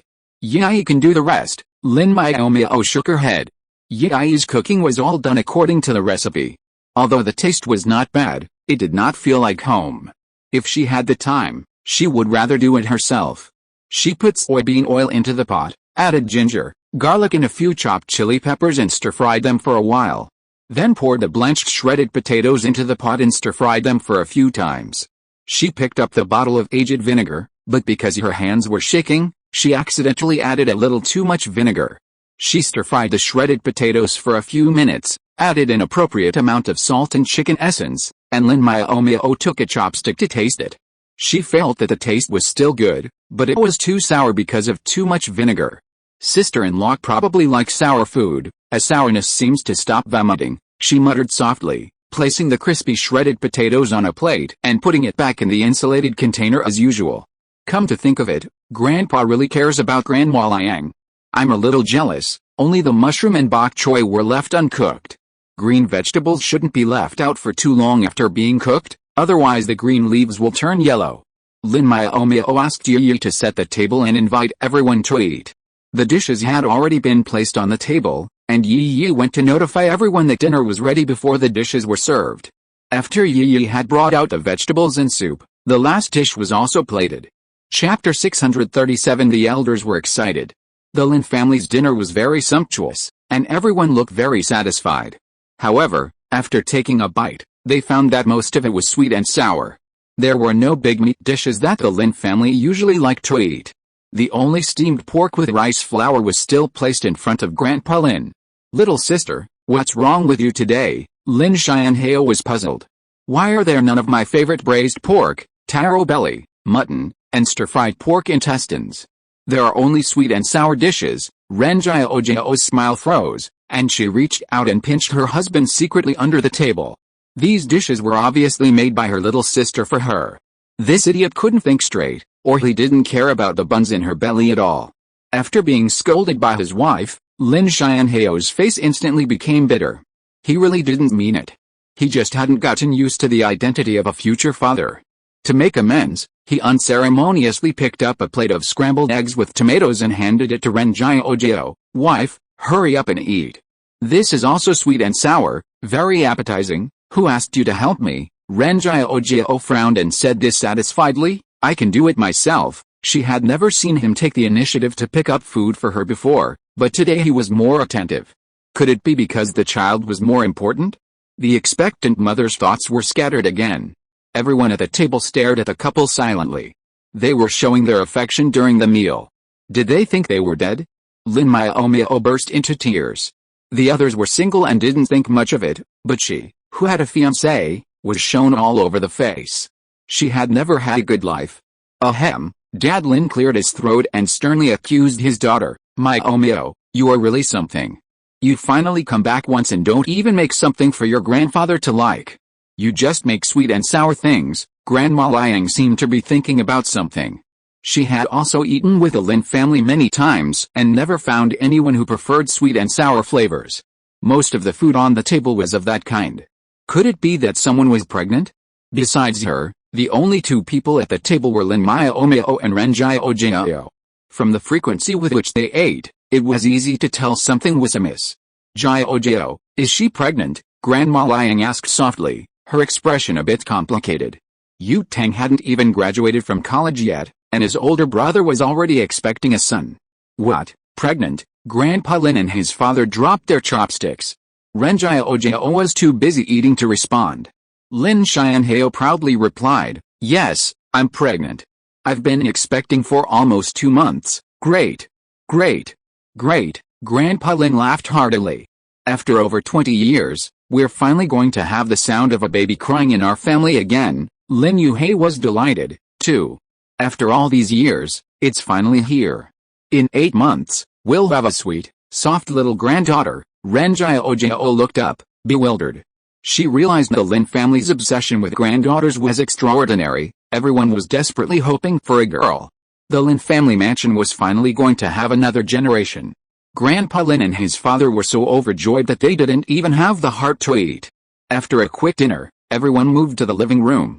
The old man grabbed his communicator and video called his younger brothers, cheerfully announcing, I have a great-granddaughter. Second and third Grandpa Lin were still dining, leisurely enjoying a glass of wine and peanuts.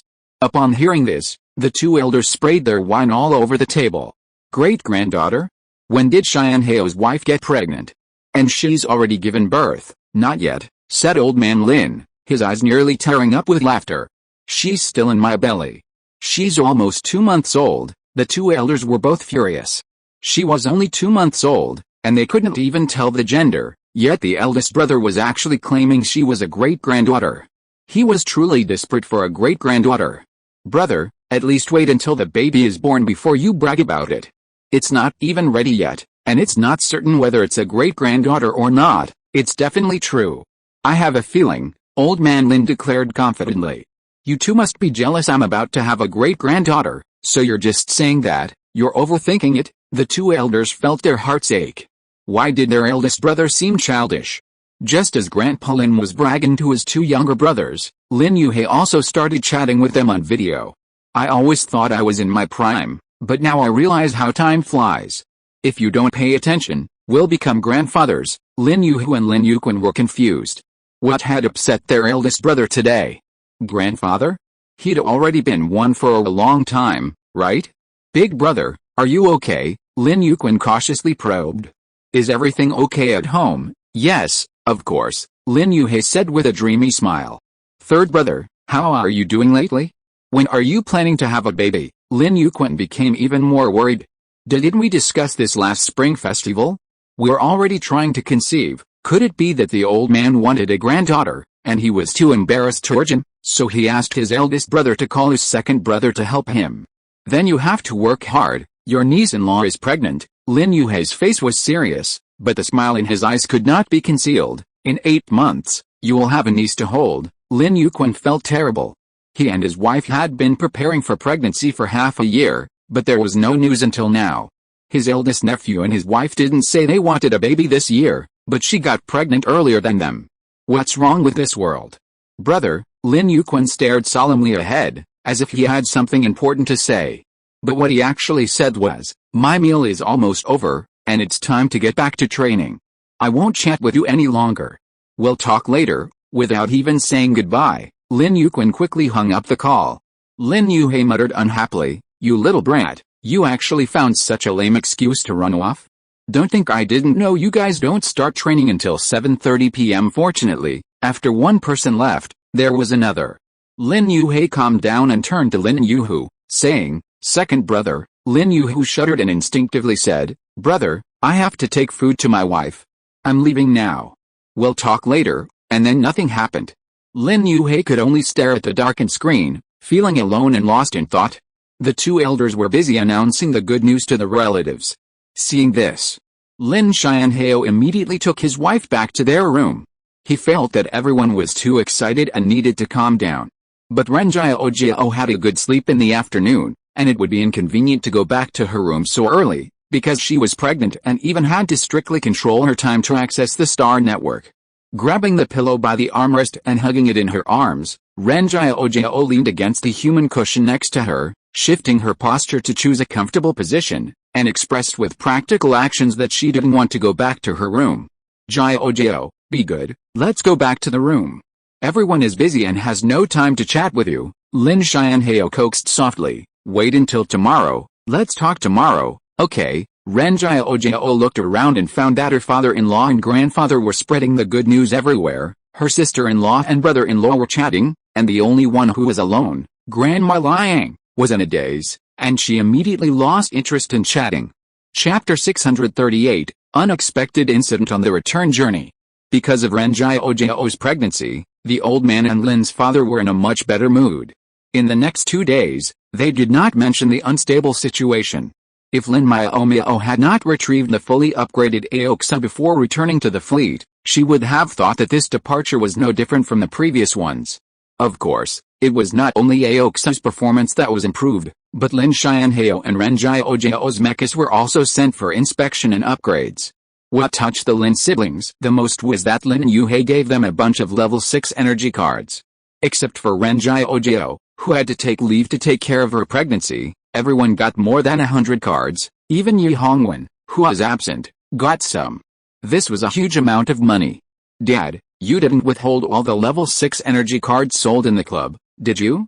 What if a big client wants to buy them? Lin Miaomiao asked worriedly. Lin Yu waved his hand. We still have level 5 energy cards for sale, right?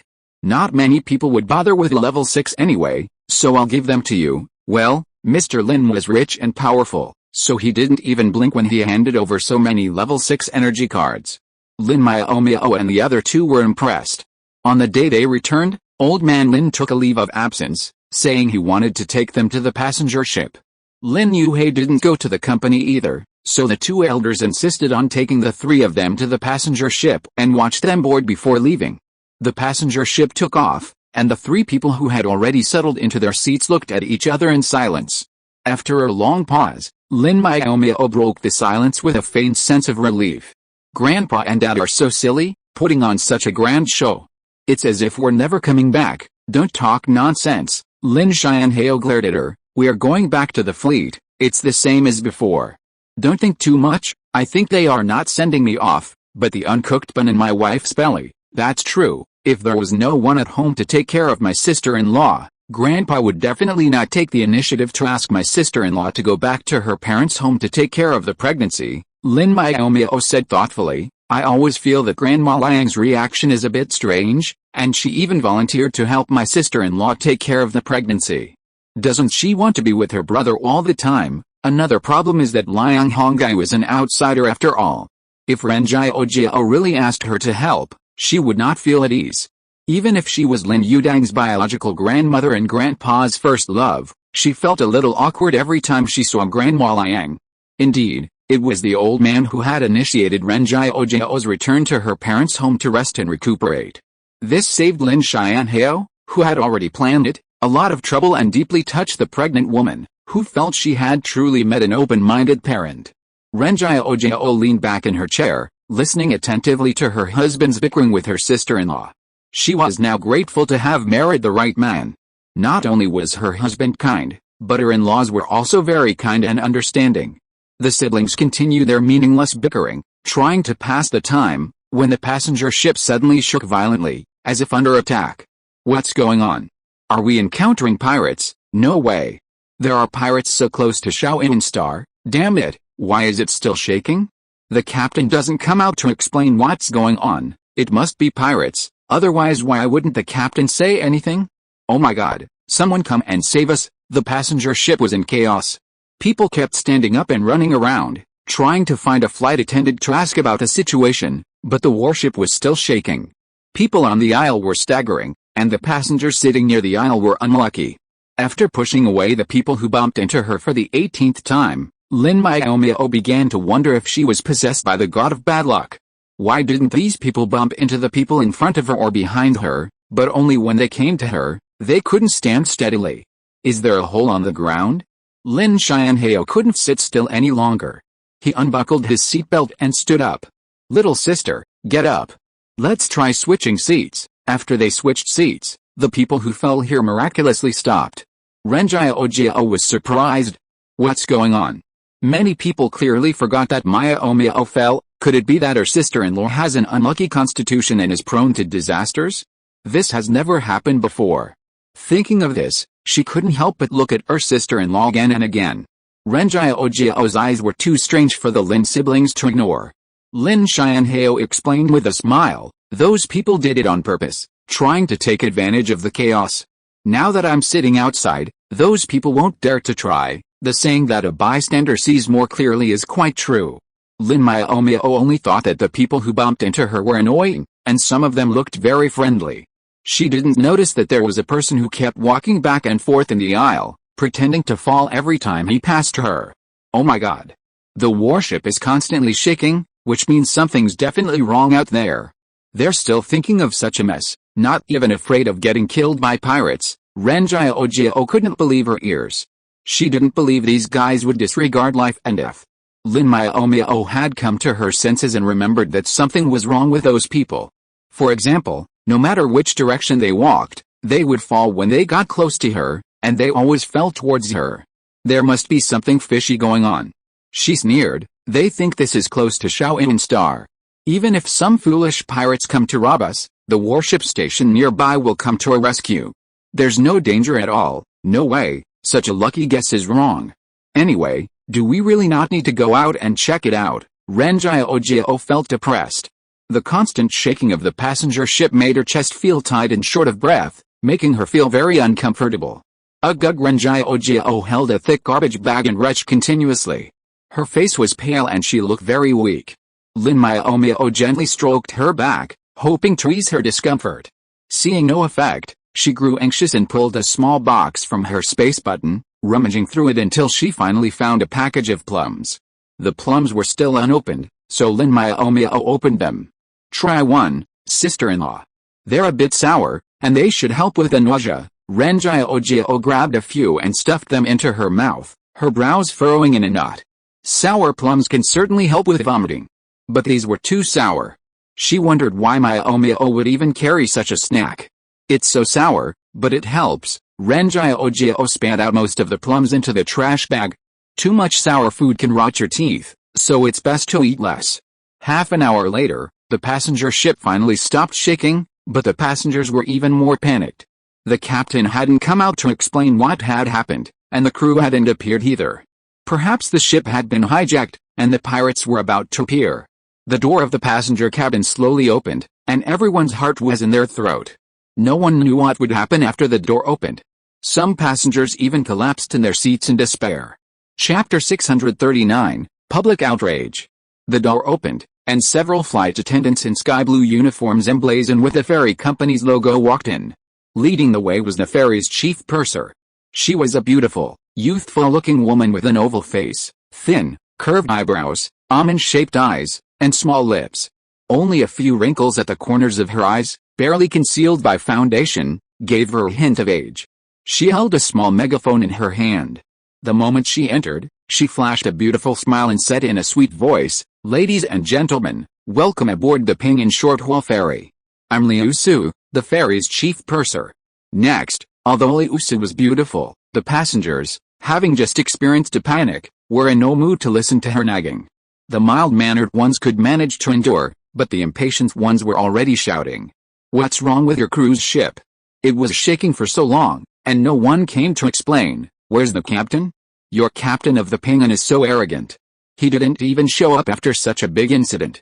Did we just get scared for nothing? Explain. We want an explanation. We need an explanation. Please explain."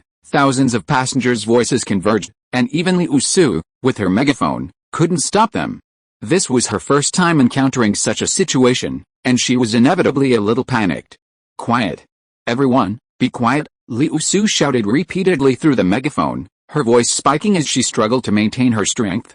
Unfortunately, no matter how she shouted, the passengers' excitement failed to subside. Instead, it intensified, with some even charging at several crew members. Lin Miaomiao and the other two remained seated, their brows furrowed. The Ping An cruise ship was one of the 4 largest cruise ship companies in the Federation, renowned for its excellent service and reputation. But something seemed amiss this time. As soon as the ship started to shake, the captain of the Ping An passenger ship should have stepped forward to calm everyone and explain the situation. But he still hasn't come out. Instead, a purser has appeared, deliberately trying to provoke the passengers. Indeed, anyone with a keen eye could see that Liu Su was doing this on purpose. She didn't apologize as she should have upon entering the ship, instead introducing herself nonchalantly. After being questioned by the passengers, she had the opportunity to explain herself, or even call the captain over to intervene. But she didn't, instead shouting and irritating the passengers. "That purser is suspicious," Lin Xianhao said gravely. Ren Jiaojiao said angrily, "I don't understand why she's irritating everyone. Isn't she afraid of damaging the reputation of the Ping An passenger ship?" Even an idiot knew that the first thing to do at this moment should be to apologize and then give each passenger a small compensation. It didn't have to be expensive, just a thoughtful gesture. Maybe a bottle of juice, a few cookies, or something to calm everyone down. These tactics were common among cruise ship companies. Logically, Liu Su should have known about them, but she hadn't resorted to such tactics. No one would believe her claim she didn't do anything intentional. Lin Xianhao and Ren Jiaojiao, naive about the realities of the business world, naturally had no idea, but Lin Miaomiao, having had some experience, could at least guess at the complexities involved. If it were just a single mistake, the passengers would be angry and complain, but they wouldn't abandon their safe cruise. Only the captain of the cruise ship would be in trouble, Lin Xianhao pondered. Could this chaos have been staged to target the captain of this particular cruise ship? Lin Miaomiao shrugged. Who knows? This is the Tang family's business. No, not only the captain will be in trouble, but the purser too, Ren Jiaojiao said, her eyes fixed on the door. The beautiful purser and crew were already surrounded, and aggressive passengers were bound to take advantage of the chaos. Take Liu Su, for example. She originally wore a white short-sleeved shirt and a black one-piece skirt, with her hair neatly tied at the back of her head, looking very smart and capable. But now, the headdress that held her long hair had been taken away, leaving her hair scattered in a mess. There were several black handprints on her shirt, and the top button was missing.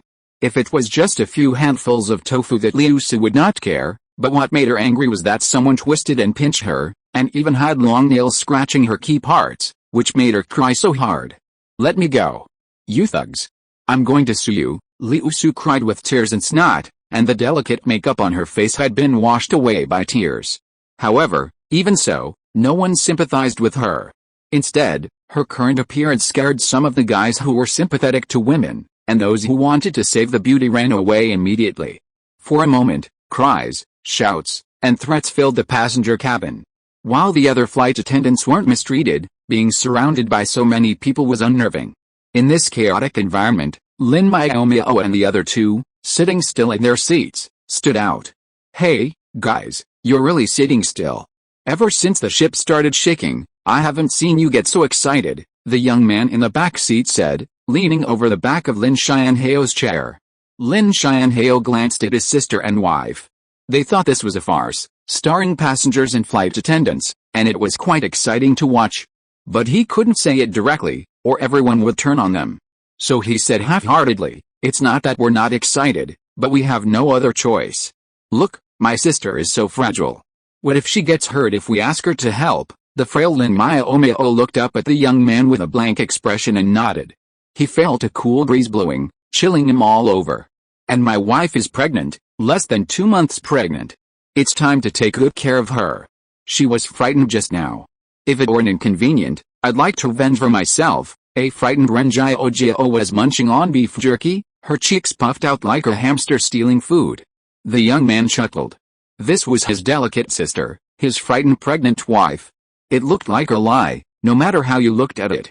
Pregnant women do need to be treated with caution, and the young man's idea of encouraging them to teach the flight attendant a lesson was completely out of character. After the young man left, Lin Miaomiao exaggeratedly wiped a non-existent sweat from his head. Thank goodness I was smart and refused with a reasonable reason. I wouldn't bother getting involved in such a mess, the two sisters-in-law scoffed at him. Reasonable? That's bullshit. Lin Miaomiao didn't consider herself weak. After 4 or 5 years of military boxing, she could easily take on a few ordinary people. Ren Jiao didn't think she was frightened either. At most, she felt a little discomfort from her pregnancy. Dear friends, Happy New Year. Thank you to all the friends who gave me monthly tickets, and thank you to those who gave me rewards. Chapter 640 Differences. Regardless of whether the farce was staged by the Ping and ferry staff, or the passengers' rage, after the flight attendants dragged the purser away, everyone reluctantly returned to their seats. While frightened, no one was injured, and they couldn't claim compensation from the Ping and ferry. They could only wait unhappily for the ferry to arrive. Lin Miaomiao and her 2 children had purchased tickets for the 10 a.m. ferry, but they didn't arrive at Shaoyin Star until 3 p.m. After disembarking, the still angry passengers flocked to the complaint counter. A line of people lined up to borrow paper and pens to write their complaints, and the 2 small complaint boxes hanging next to the counter quickly filled up. The staff member, watching the long line of complaints, felt like she was going to die. With so many complaints, how could she even get off work today? The complaint box was so small that even after emptying it several times, it couldn't hold all the thousands of complaints. In desperation, the staff member simply took out a large cardboard box, 1 meter long and 1 meter wide, and asked the passengers to drop their letters directly into it. Lin Miaomiao, who was the last one to get off the ferry, was dumbfounded when the other 2 passed by. Are these people too idle? They have time to queue up here to write complaint letters. They might as well go back early. What do you know? The old man at the end of the line said angrily. Ping and ferry has gone too far this time. They don't take us passengers seriously at all. I feel uncomfortable if I don't complain. The young man in front of the old man turned around and complained, Old man, can you stop pretending? Everyone knows that you are here for compensation. After accepting the complaint, Ping and ferry will send someone to verify it. If the complaint is true, the ferry company will give the complainant a certain amount of compensation, and the compensation is quite generous. Lin Miaomiao raised his eyebrows. It's you. The young man was stunned. It's you guys. The young man quickly returned to normal and said enthusiastically, we sat in the front and back rows on the passenger ship, and we met again after getting off the ship. It seems that we are destined to meet. How about you guys come and complain? There will definitely be compensation this time. No need. Lin Miaomiao's forehead was filled with black lines. We are in a hurry. It doesn't matter. It's just writing a complaint letter. It will be quick. The young man pointed to the seat in front of him and said generously, since we are destined to meet, I will let you cut in line. Lin Miaomiao was speechless. This guy was second to last in line. It didn't make any sense to cut in line or not. The 3 who had no intention of complaining certainly would not agree with the young man's suggestion. When Lin Miaomiao was thinking about how to politely decline his kindness, the old man who was ranked last spoke first. You young people are so rude. I'm not even dead yet, and you're actually discussing queue jumping right in front of me. The old man was furious. He nimbly cut in front of the young man and said, since you're not in a hurry to go home, let me go first. Hey, old man, how could you do that? The young man's eyes widened, and he reached out to pull him in disbelief. You're so rude. Let go, let go. The old man shouted in a powerful voice. Your courtesy means you're pulling on an elderly person? Do you even understand what respecting the elderly means? The 3, completely forgotten, were bewildered. How could the situation have changed so quickly? Lin Miaomiao was stunned for a moment. Once she came to her senses, she took her brother's hand, her sister-in-law's, and decisively left the passenger ship terminal. She wasn't jealous of the compensation she'd received for complaining, but she didn't want to wait in line for hours. The line was so long and densely packed with thousands of people that it would take at least 3 or 4 hours to get through it. After leaving the passenger ship terminal, Lin Miaomiao took the initiative to release the flying car, and the 3 of them boarded smoothly. However, a disagreement arose over the destination. Lin Miaomiao said, let's send your sister-in-law back to her parents' home first. It's not convenient for her to stay at the base while she's pregnant. I'll ask Liu Yifei for leave when we get back. Ren Jiaojiao was in the second squad, and her captain was Liu Yifei. They were both acquaintances, so all she needed to do was show her pregnancy certificate from the hospital and she could get leave. Lin Xianhao thought so, but the pregnant woman disagreed. I need to stay at the base for a while. It's only been 2 months. If I go back to my parents' home, I'll suffocate. Ren Jiaojiao's mother seemed like the epitome of a good wife and mother, prioritizing her husband and children above all else.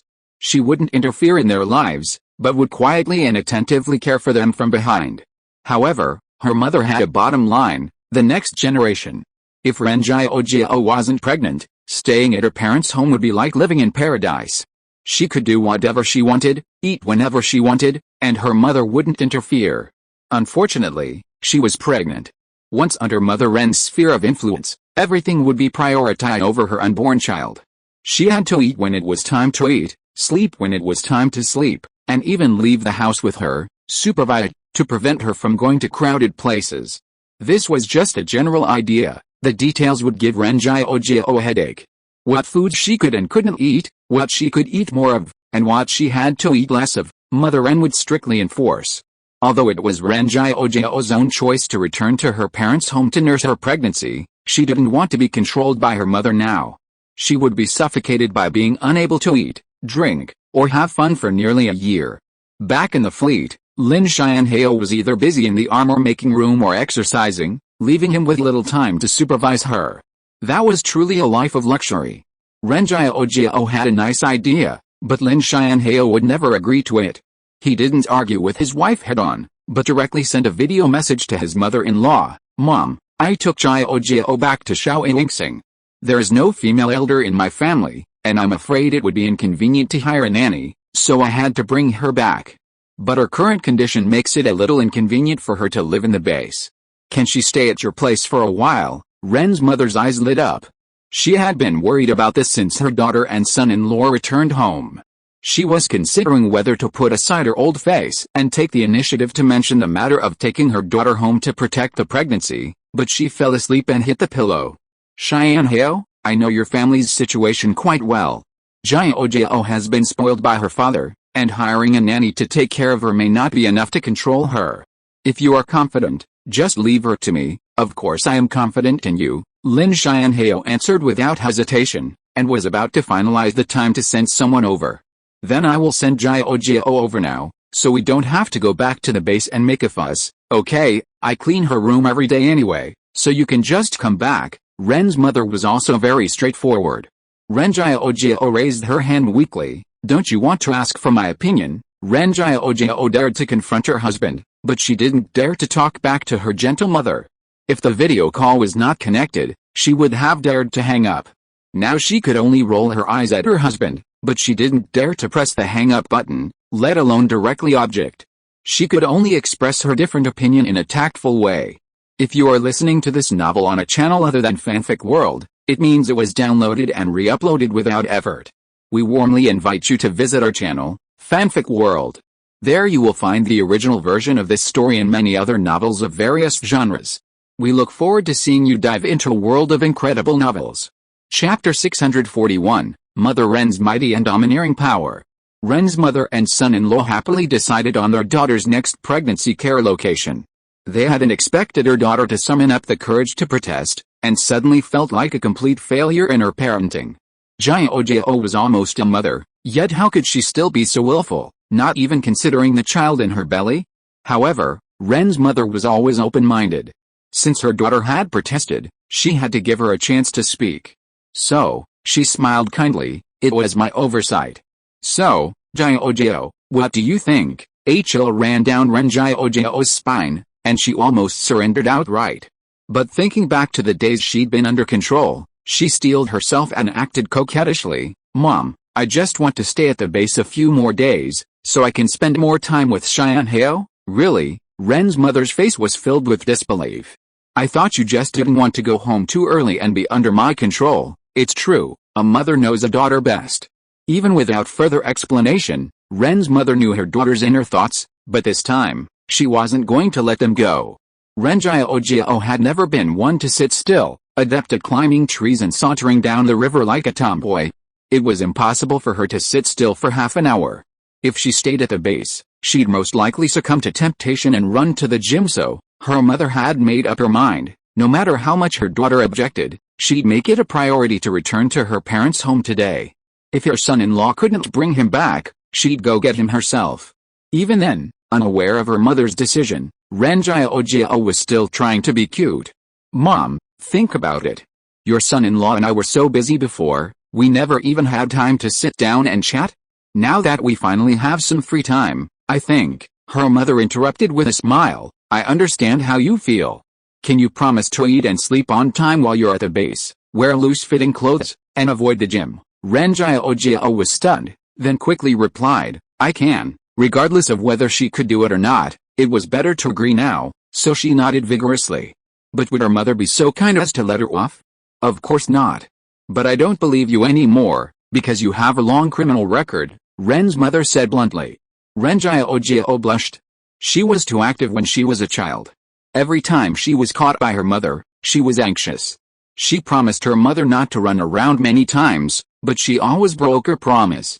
Her credibility has plummeted to the bottom. As a last resort, Ren Miaomiao took out a shield. "Even for the baby in my belly, I will be careful. You are too easily carried away by success," Ren's mother pointed out ruthlessly. "I am worried." Ren Miaomiao understood, which means that she spent a lot of time talking to her mother, but still failed to impress her mother. She had no choice but to compromise. "Forget it, I promise you," Ren's mother smiled kindly. "If you had agreed earlier, it would have been fine. You have wasted my time persuading you here." "Well, I just have something to say." Ren Miaomiao felt guilty. Ren's mother smiled and ignored her, only seriously instructing Lin Miaomiao, "Send the person back early, and have dinner at my place tonight. How about that?" Lin Miaomiao didn't refuse, of course, and the matter was settled. The Ren family had a small building in the heart of Shaoyin Star, and their living standard was considered upper middle class on this planet. Ren's mother wasn't being polite when she asked her son-in-law to have dinner there. She had already started preparing dinner after Lin Miaomiao hung up the video call, and by the time they got out of the car, the dishes were almost cooked.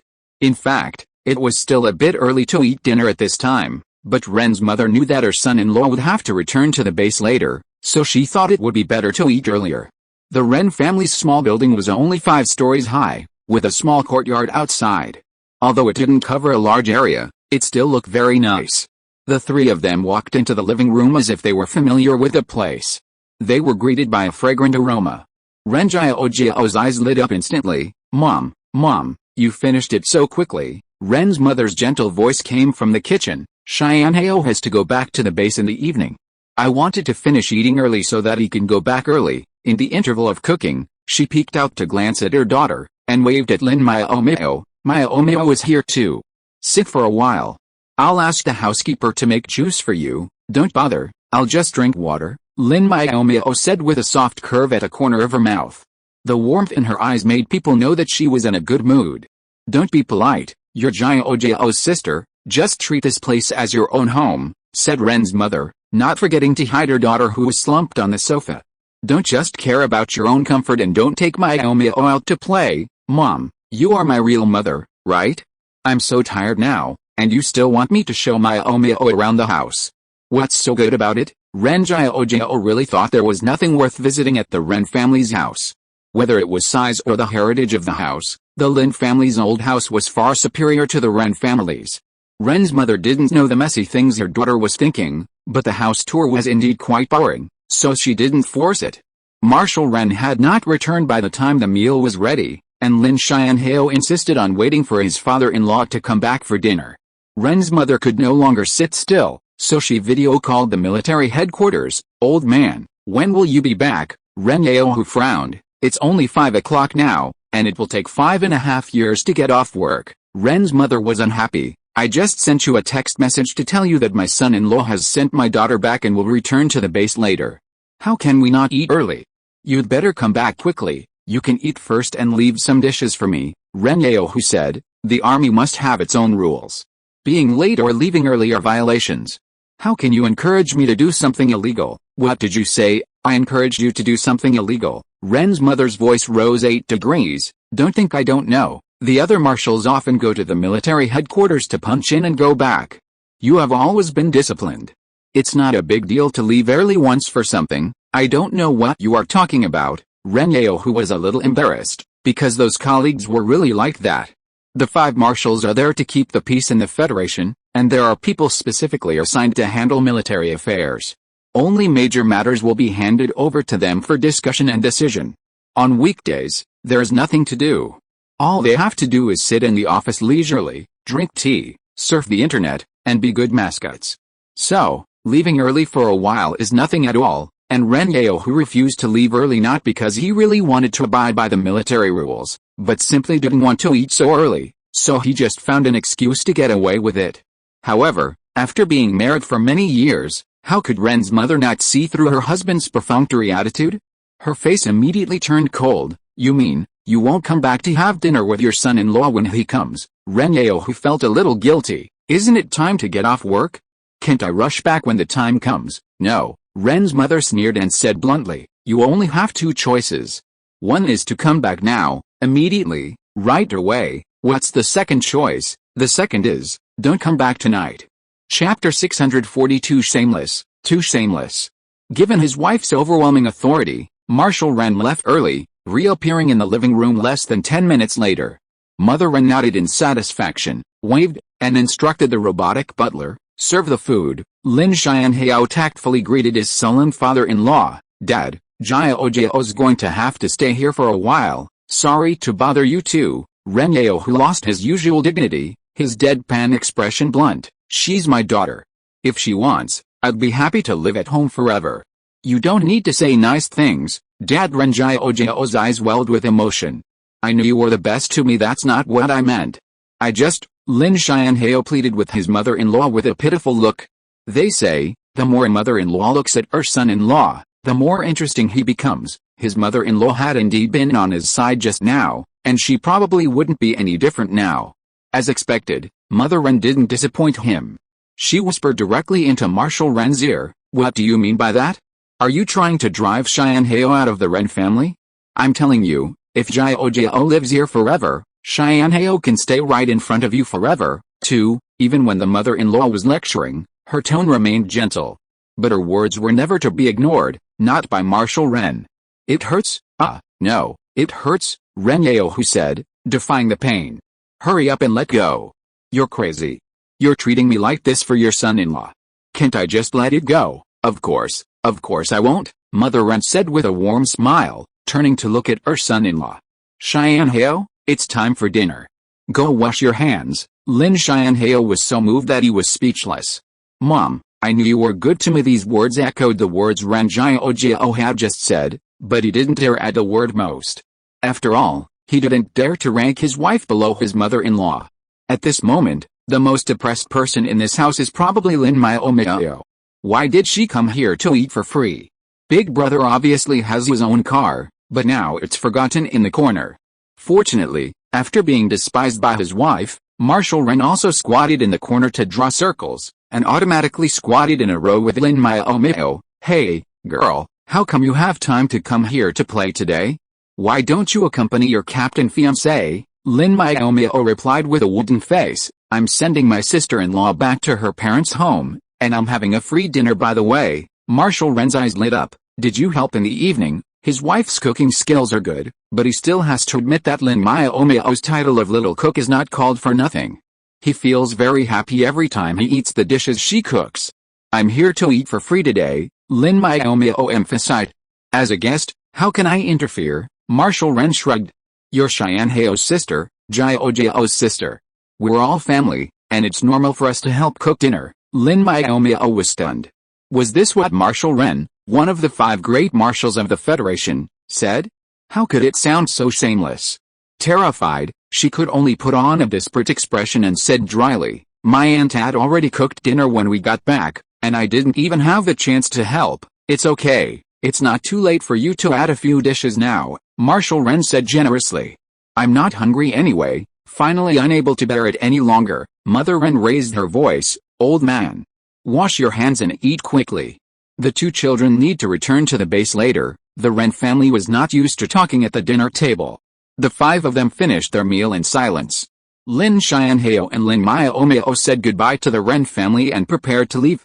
The base was gated, and returning too late was not an option. They said they were saying goodbye to the Ren family, but in fact it was Lin Xianhao and his wife who were bidding farewell to each other reluctantly. The look of them being reluctant to part made Ren Yao's eyes hurt. In the end, Lin Miaomiao couldn't bear it anymore and forcefully inserted herself between the two of them. Sister-in-law, you can rest assured to take care of your pregnancy at home. I will take good care of your brother for you. He will come to see you when he has a holiday. Ren Jiao nodded. You guys go. You can't get in after the curfew is on. No matter how reluctant he was, Lin Xianhao could only nod and agree. Before leaving, he still bowed to his father-in-law and mother-in-law. Dad, Mom, Jiao is in your care. I will come to see her when I have time. Go. Ren Yao looked at his son-in-law with a complicated expression. He wanted to tell him something, but he didn't say it.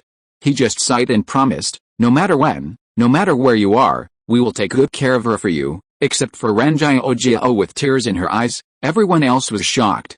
There was obviously a deep meaning in this sentence. Could it be what they thought? Lin Xianhao didn't ask, and Lin Miaomiao and Ren's mother also chose to remain silent. Regardless of the truth, they didn't want to provoke the pregnant woman into thinking too much. Then let's go, Lin Xianhao said, pulling his sister aside and turning to leave. This time, he didn't look back. Lin Miaomiao did turn around and wave at the three people standing at the door, even trying to give her sister-in-law a bright smile. Of course, her face wasn't capable of such a difficult expression right now, and her effort only managed a 45-degree upward tilt. Then, a sentimental Ren Jiao was amused by her sister-in-law's strange expression. She had always been cheerful, but her pregnancy had only made her seem a bit melancholic. When she encountered Keek's situation, those melancholy feelings naturally vanished. After exiting the courtyard, Lin Miaomiao didn't retrieve her own speeding car.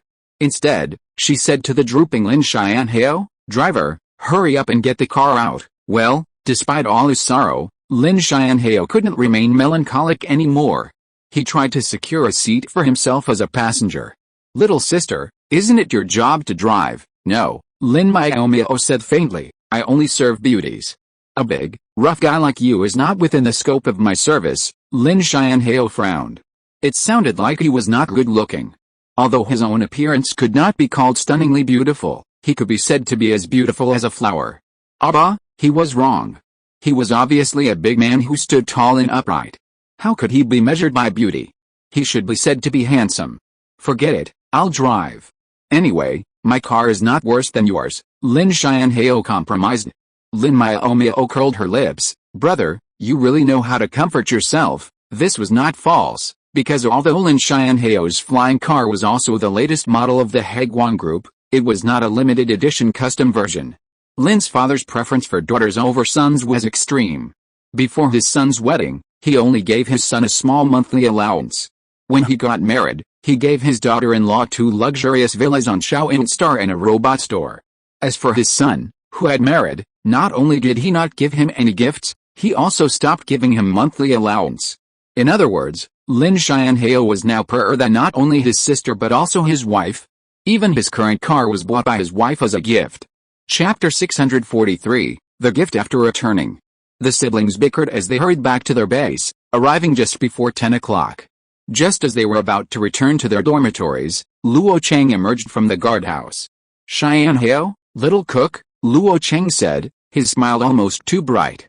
"You've had 4 days off. Have you had fun at home, Captain Luo?" The Lin siblings were surprised to find him here at this hour. They were puzzled, but the other party's identity was clear, and even Lin Xianhao had to answer seriously. "Having a holiday is nice, but it's so short. We didn't have enough fun." Luo Cheng waved his hand. "You're really out of breath when I tell you you're fat. 4 days off is too short, so aren't those of us who don't have any off any more pitiful? Stop the nonsense. Where's your wife? Why hasn't she come back?" Lin Xianhao's face flushed instantly, and he said rather coyly, "It's a bit inconvenient for her to come back. I'll ask for leave for her later." "Inconvenient?" Luo Cheng gave him a suspicious look. "Is she having her period? Even if that's the case, there's no need to ask for leave. As a soldier, you have to train even if you have period pain. What kind of soldier are you if you can't even endure this little hardship? When did the female soldiers in our fleet become so fussy? There weren't many female soldiers in the fleet, but there weren't a few either. They all had inconveniences, but I'd never heard of anyone asking for leave for that reason. It was probably not even approved. Lin Miaomiao was good in every way, but he was a bit of a wife slave. He loved to hang around his wife whenever he had free time, and they all laughed at him. Captain Luo, what are you talking about? Is this the only reason it's inconvenient? Lin Miaomiao asked sinisterly. Also, you said the female soldiers in the fleet are delicate. Do you need me to prove to you that they're not delicate at all? How to prove it? A fight, of course. No mechas, just military boxing. Luo Cheng shuddered, a smile uglier than tears appeared on his face. No need. I believe you're not delicate. It wasn't that he was weak, it was simply that there were too many tigresses these days. The young cook had been not only delicate but also average in strength, only slightly stronger than her peers. When she wasn't using mechas, she was even more delicate and easily pushed over. Of course, they didn't dare to push her over, but that wasn't the point. The point was that since the veterans began training in military boxing, the young cook had mastered it with unparalleled skill, as if her Ren and Du meridians had been opened. At first, with no combat experience, the difference wasn't noticeable. But after prolonged one-on-one training, she had beaten 3/5 of the fleet to pulp. Most of the remaining men, embarrassed by their female counterparts, were too ruthless to use force. Only a few dozen, trained from childhood, escaped her clutches. If that were all, Luo Cheng wouldn't have given it a second thought. But to his dismay, the young cook's mental strength had soared, seemingly without a bottleneck. In the past 2 months, she'd even reached level 5, becoming a level 5 mecha operator. This was a 25-year-old level 5 mecha operator. The boss hadn't reached level 5 until he was 27. Now, the entire Federation knew that Xin Yu had a talented mecha operator, and a beautiful one at that. Thinking of the horrified looks on the faces of those captains trying to poach her when they learned the talented mecha operator was the boss's fiancée, Luo Cheng couldn't help but laugh. Ha ha ha, Lin Miaomiao frowned. What happened to the deputy captain? He was talking fine, but suddenly he burst into laughter and looked like he couldn't stop. If you didn't know, you would think that a martial arts master had pressed his funny point. Although puzzled, she only muttered to herself for a while, but Lin Miaomiao slapped Luo Cheng on the back of the head. Why are you crazy in the middle of the night? You scared me to death. Luo Cheng was choked. Miaomiao, what do you want to do? A surprise attack, Lin Miaomiao said coldly. If we weren't brothers, I wouldn't bother to remind you for fear that you would go crazy. You? Luo Cheng pointed at his good brother with a trembling hand. Okay, since you are a good brother, I will give you the treatment of a good brother. Since it's not time to rest yet, run 40 laps around the lake. After that, he looked at Lin Miaomiao and said in a more pleasant tone, Little cook, you only need to run 20 laps. After you finish running, you can go back to the dormitory to rest. Because she made rapid progress, in order to avoid being crushed by her with a mecha in public in the future, Luo Cheng decided to be polite to her. What? Lin Miaomiao's eyes widened. Why do I have to do this too? It's still a holiday today, right? Why do we need to train? Yeah, Lin Miaomiao, who was about to start his penalty run, stopped. It's still a holiday, why would I run?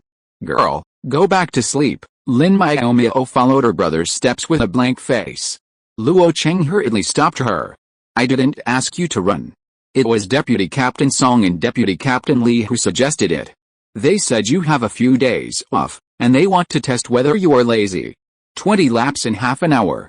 If you don't finish, you will be punished to run 20 laps. If it weren't for this, why would he run to the gates so late at night? It would be so comfortable to lie in bed and watch TV dramas.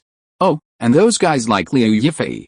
As the team leader, he actually persuaded Deputy Captain Song to give them a few days off yesterday and force this job on himself. When they come back, he must let them know why the flowers are so red. That's 20 laps, but you said it was 40, Lin Miaomiao grumbled. Don't even think about increasing the amount without my knowledge. Luo Cheng narrowed his eyes. Lin Miaomiao, as the head of the armor repair department, disobeyed orders and contradicted his superiors. 20 more laps as a penalty. Is that okay? Lin Miaomiao was stunned. How could he be punished like that? He had clearly abused his power by forcing him to run laps, and he protested, and now he was being accused of contradicting his superiors. How shameless. He wanted to refuse, but was afraid this shameless man would come up with even more shameless punishments, like confinement. After a long hesitation, he reluctantly began running laps. A wise man never suffers a loss in front of him, he made a note of this. His brother, unwilling to accept the loss, had compromised. Lin Miaomiao thought about it and decided not to confront the second-in-command who is clearly abusing his power, lest she also be punished to run 20 laps. So, she quietly followed her brother's footsteps. In order to avoid being fooled, she sent a confirmation message to Yi Hongwen while running. After confirming the news that all team members had to run laps before returning to the fleet, she ran hard. She was used to morning jogging, and running 20 laps around the lake was a simple thing.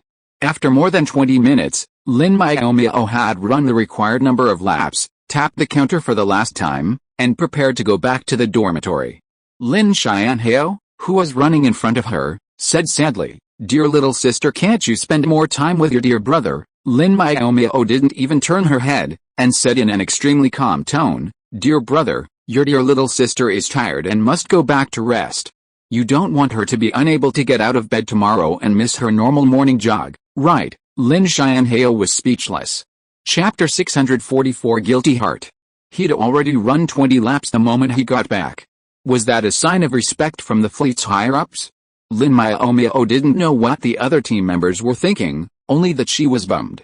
They'd never been treated this way before on home leave, so why was this time different? She trudged back to the dormitory, wanting to find her fiancé to ask what was going on, but he wasn't there. It was almost 11 o'clock and he still hadn't returned. Hadn't the last issue been resolved? Frowning, she went to the bathroom to shower, shoving her clothes into the washing machine. She lay down on the bed, but found herself unable to sleep. She tossed and turned, debating whether to text someone to ask why they hadn't returned yet. Before she could come to a conclusion, the sound of a door opening was heard outside. Lin Miaomiao quickly tucked herself under the covers, feigning sleep, her eyes closed as she listened for the sounds of someone entering the room. Steady footsteps crossed the living room and entered the open master bedroom, stopping by the bed.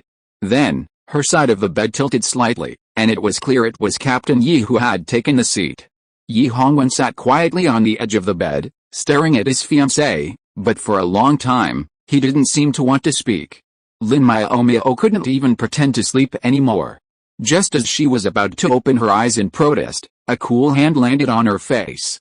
The hand, lightly calloused, felt a slight sting as it touched her face, yet also a slight itch. After just a few strokes, she couldn't help but curl her lips. "It hurts," Lin Miaomiao protested coquettishly, eyes closed. At this moment, she completely forgot what she had just said to Luo Chang. Being coquettish in front of someone she liked was perfectly normal, and no one could blame her. Yi Hongwen chuckled. "Why aren't you pretending to sleep anymore?" Lin Miaomiao pouted and glared at him in dissatisfaction. "It's bad enough that you came back so late, but you even disturbed my sleep." Yi Hongwen was stunned for a moment, a flicker of heartache in his eyes. He whispered, "You've been waiting for a long time, haven't you? I had a video conference with the captains of the other fleets of this central court tonight, so I was delayed a little." The rest of his words explained his late return. Although curious about why all the captains of the corps were holding a nightly meeting, Lin Miaomiao wasn't a naive child. She knew there were things she shouldn't ask, so she didn't pursue the matter further, only letting out a small yawn to indicate her lack of interest. "Since it's official business, forget it," Lin Miaomiao said, turning over to get ready for bed. "You should go shower." "Wait," Yi Hongwen forced her back. "Didn't you buy tickets for the passenger ship this morning? Why are you back at base so late?" He had been so busy these past few days that he had barely had time to video chat with his fiancée. He only briefly asked her this morning what time she had bought her passenger ship ticket. He had an important video conference that afternoon. Because the topic was controversial and they were in a hurry to reach a conclusion, they ran from 2 to 11, skipping dinner. If it weren't for Lin Miaomiao's text message a little after 10, he wouldn't have known his fiancée was back so late. Lin Miaomiao didn't want to answer, but Yi Hongwen grabbed her shoulders to prevent her from sleeping. She could only answer with a pout. "I sent my sister-in-law back to Ren's house in the evening and stayed there for a meal, so I came back late." "Back to Ren's house?" Yi Hongwen asked puzzledly. My sister-in-law didn't go back to the base. Well, she's pregnant. It will be inconvenient for her to train next time. My brother is going to ask for leave for her, Lin Miaomiao said absent-mindedly. Yi Hongwen was stunned. He didn't expect to hear such news. The last time he accompanied Miaomiao back to the Lin family to visit relatives, his grandfather urged him to have a baby, but his eldest brother said there was no rush. How could she be pregnant so suddenly? Did he start planning it at that time? He never liked to meddle in other people's business. He paid attention to this because he wanted to get married with a baby. Who knew that before he even waited for the good news, his eldest brother became the prospective father? Envy, jealousy, and resentment weren't enough to describe his current state of mind, so he couldn't help but ask, how many months has it been? Did it big brother say he wasn't in a hurry? Of course he's not. Lin Miaomiao was already a little sleepy, and even her answers were hazy. To surprise my sister-in-law, he secretly broke the contraceptive device. What? He's already married, why is he in such a hurry? Yi Hongwen blurted out.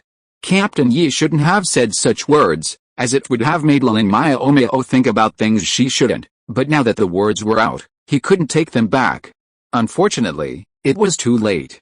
Lin Miaomiao pondered, you mean after marriage, there's no need to rush to have children, and the purpose of having children is to force marriage? Who had instilled such a terrible idea in Yi Hongwen? Marrying with a child reminded her of Captain Yi's previous words urging marriage. Her fiancé had wanted to get married, but she had ruthlessly rejected him, saying he wouldn't consider having children until he passed the 6th level. Afterward, Yi Hongwen didn't say those words again, thinking the matter was over. But with her sister-in-law's example before her, and Yi Hongwen's words, she couldn't help but feel a sense of crisis. She pressed on, Captain Yi, you haven't answered me yet. What exactly did you mean by that? Yi Hongwen had been so surprised that he'd said the wrong thing. Coming to his senses, he felt remorseful. He couldn't admit it, but he couldn't not either. He could only vaguely say, it's nothing. I just don't think there's a rush to have children after marriage. Really? Lin Miaomiao was skeptical. I don't believe it. You wanted to get married with a baby last time, too. Could you have tampered with your contraception like your brother? Yi Hongwen was silent. How could he answer this question?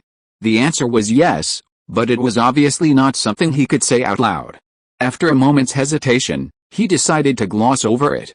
He reached out and picked up his fiancée, who stared at him with wide eyes, demanding an answer. Amidst her exclamations, he said, since you can't sleep, come take a bath with me. The bathroom had an oversized, comfortable two-person bathtub. It had originally been a regular single-person tub, but Yi Hongwen had specially replaced it with one for a purpose that was clearly not a simple one. So Lin Miaomiao was not willing to agree. She struggled to go back to bed. Why are you still taking a bath so late? I'm sleepy. Let me go back to sleep. Yi Hongwen ignored her weak struggles and protests, and walked towards the bathroom with the person in his arms. If she really objected, she could easily break free with her current strength. After entering the bathroom and filling the bathtub with warm water, he took off his fiancée's nightgown. Not surprisingly, he found that she was only wearing a pair of panties. He carefully put her in the water, quickly took off his clothes, and then stepped into the bathtub. Then he heard his fiancée asking softly while splashing the water, you don't dare to answer my question. Does it mean that you're guilty? Because you did the same thing as your brother. If the first part was still a question, the second part was an affirmative sentence. Yi Hongwen smiled bitterly and nodded. Since he had been guessed, there was no need for him to deny it. Chapter 645 Taking a Bath. Some time ago, some tricks were done, but Milo Langsing returned to normal after being attacked by pirates. Yi Hongwen sighed helplessly. Since he had done something, of course he wanted to get a good result, but unfortunately the current situation does not allow it. As expected, a little spark flashed in Lin Miaomiao's eyes. These men's methods are actually like this.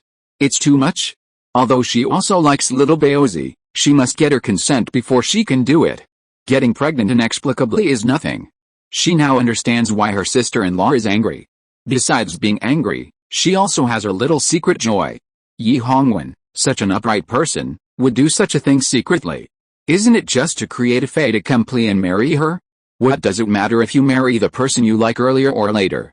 Although she thought about it, Lin Miaomiao didn't intend to say it now. After all, her fiancé did something bad, she had to be angry. With a plan in mind, she stood up from the tub. I've already showered, you can shower yourself. Yi Hongwen refused to let her go while she was angry. With a powerful effort, he pulled her into his arms and locked her in his embrace, admitting his fault bluntly. I'm sorry. Lin Miaomiao rolled her eyes. I actually heard Captain Yi admit his mistake. Is there water in my ears? He even pretended to rub his ear with his right pinky finger. I'm sorry, Yi Hongwen repeated, this time whispering right into her ear. Lin Miaomiao was speechless. After the apology, shouldn't the next step be to coax her? Why did her fiancé only repeat those 3 words? Sweet nothings, she'd barely heard a single one in her entire life. Well, she knew, with such an iceberg as her partner, she wouldn't hear many sweet nothings in her life, because he couldn't and wouldn't learn. With nowhere to vent her anger, she couldn't help but turn around, kneeling on top of Yi Hongwen, and bit down hard on his shoulder. The bite was quite hard, leaving a deep tooth mark visible after the bite was released, faint traces of blood seeping out. Yi Hongwen didn't even groan, as if he hadn't felt any pain. The bitten didn't feel any pain, but the biter felt a pang of regret after seeing the wound. She'd been so angry that she hadn't paid attention to her position, but she wouldn't accept an apology. It was clearly someone else's fault, and she'd only given a small punishment. Lin Miaomiao looked up and saw him looking at her with intense intensity, his eyes devoid of anger. Unconsciously, she bit her lip. Are you calming down? Yi Hongwen asked softly, feeling a little distressed by her biting her lower lip. If you're still angry, keep biting me, not yourself. His large hand emerged from the water, gently caressing her lips before forcefully inserting his index finger into her mouth. Confused, Lin Miaomiao's eyes widened. This action seemed off-kilter. The way they sat in the bathtub was already quite awkward, and this guy was doing something so ambiguous. It was truly unruly. Realizing something was wrong, she quickly spat out the finger in her mouth. PFFT, PFFT, PFFT. You actually put your finger in my mouth. How dirty is that? Yi Hongwen frowned. How can it get dirty just by soaking in water? It's dirty even in water, Lin Miaomiao said confidently. How clean can our bath water be?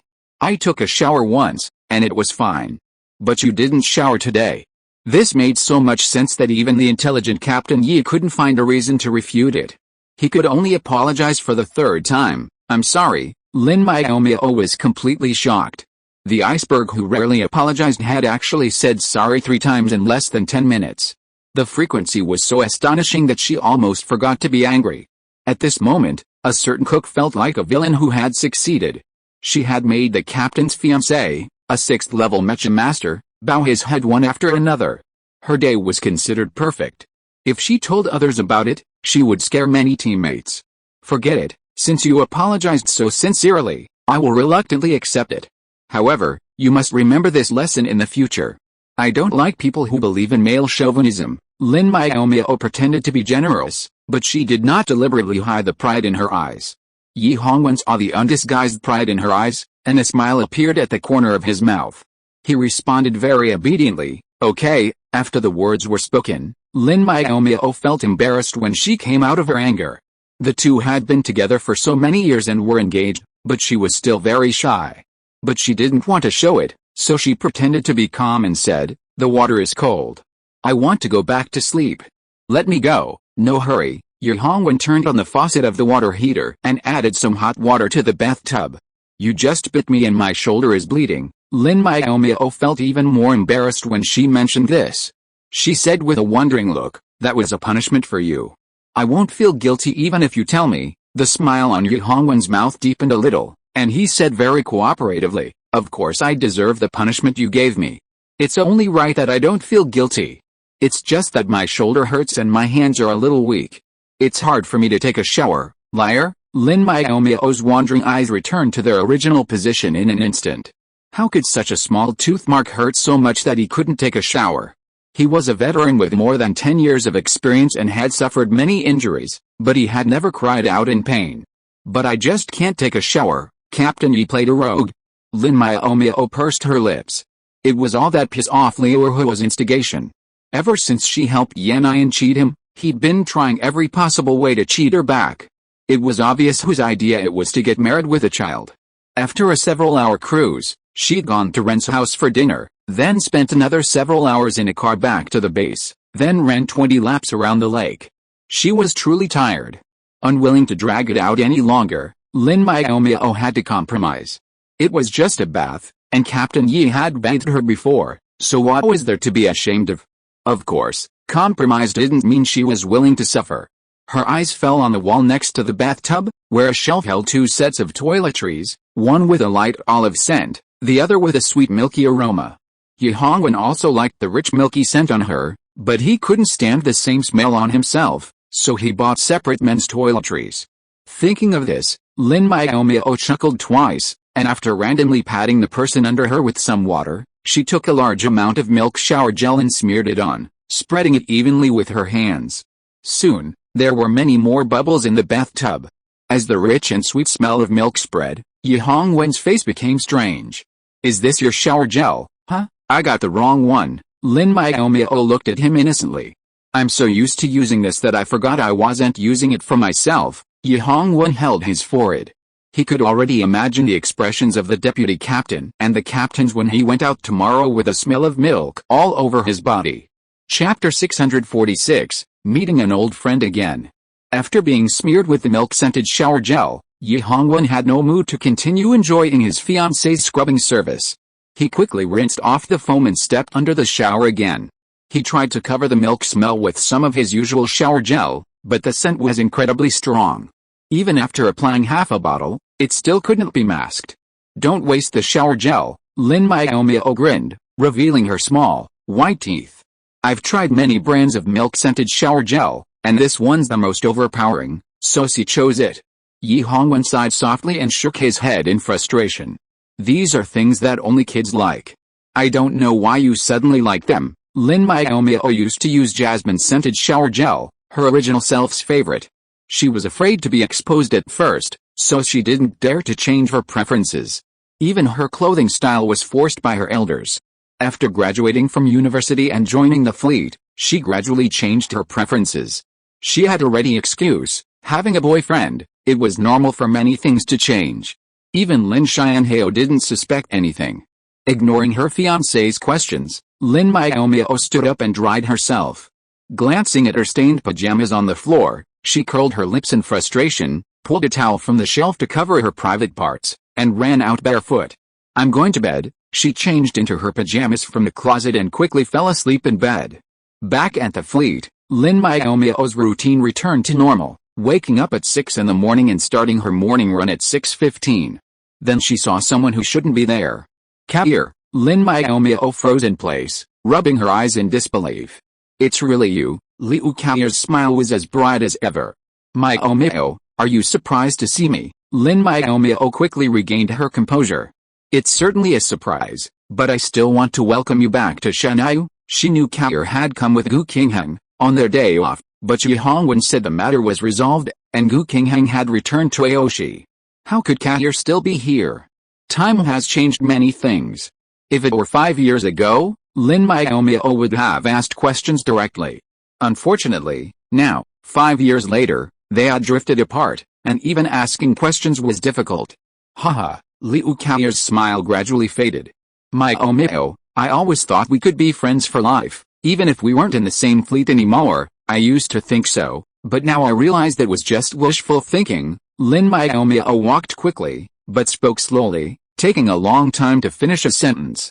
The changes in time, space, and environment had dulled their feelings, leaving them with no common language. The two ran in silence for 20 laps, then headed to the cafeteria together as usual, only this time on the 3rd floor instead of the 2nd. They also ran into Feng Liqin and the others. Kair, Feng Liqin and Yu Zixin stood up in surprise. Only Zhu Chen remained silent. It wasn't that he wasn't surprised, but he simply remained composed out of habit. Hi Liqin, Ashen, Ah Chen, long time no see, Liu Kaoyer greeted with a smile. She half-jokingly complained, everyone acted like they saw a ghost when they saw me. I was so hurt, everyone's faces turned a little awkward, and it took a long time for Zhu Chen to explain, we didn't expect you to still be here. Didn't Captain Gu go back to Aoshi? He went back and asked me to stay and do something for him. Liu Kaoyer found an empty seat and sat down. She picked up her chopsticks and started eating. After a few bites, she saw that everyone was still standing, and she was puzzled. Why are you standing there like that? Are you going to watch me eat? Yu Zixin was the first to come to his senses and sat down as well. How could that be? I was so happy to see you that I forgot it was breakfast time. Axon is right, Feng Licken agreed with him, a rare occurrence. We were so surprised, but we're glad to see you. Sit down. Zhu Chen smiled gently, and took the lead in pulling Yu Zixin to sit down. Lin Miaomiao glanced at Yu Hongwen, who was sitting not far away, and then sat down next to Liu Kai'er. Everyone at the table ate breakfast in silence. No one asked Liu Kai'er what she was doing here. Even the talkative Yu Zixin fell silent. After breakfast, Liu Kai'er smiled and said, I'll go to the military headquarters to get Captain Gu's things later, and then I'll take the passenger ship back to Aoshi. Won't you stay for a few more days? Zhu Chen tried to persuade her. It's a rare opportunity for you to come here, and we haven't had a good time together. Liu Kai'er shook her head. No, I've already been here for a day. If I don't go back, I'll be put in solitary confinement. Solitary confinement? Yu Zixin was surprised. Does Aoshi also have solitary confinement as a punishment? Originally, there wasn't one. Liu Kai'er couldn't help laughing. It was done after Captain Gu went there. Anyway, there are quite a few vacant buildings over there, so getting a solitary confinement room is not a problem at all. Thinking of the looks of those teammates who were put in solitary confinement for the first time when they came out, she couldn't stop laughing. But after laughing, she couldn't help but sigh.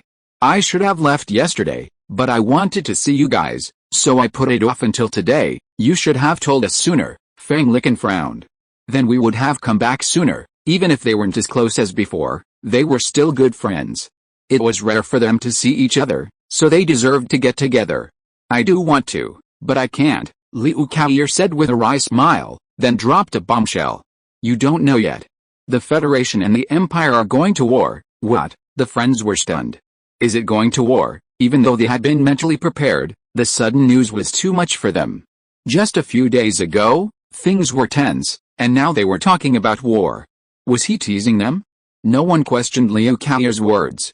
After 5 years of training, she had not only been promoted to 4th level mecha division, but also qualified as a captain's lieutenant. When will the war start? What's the reason? Will our fleet also go to the battlefield? Yu Zixin bombarded them with questions one after another. Zin, don't get excited. Zhu Chen looked around and found that his teammates nearby were all listening attentively to the noise here.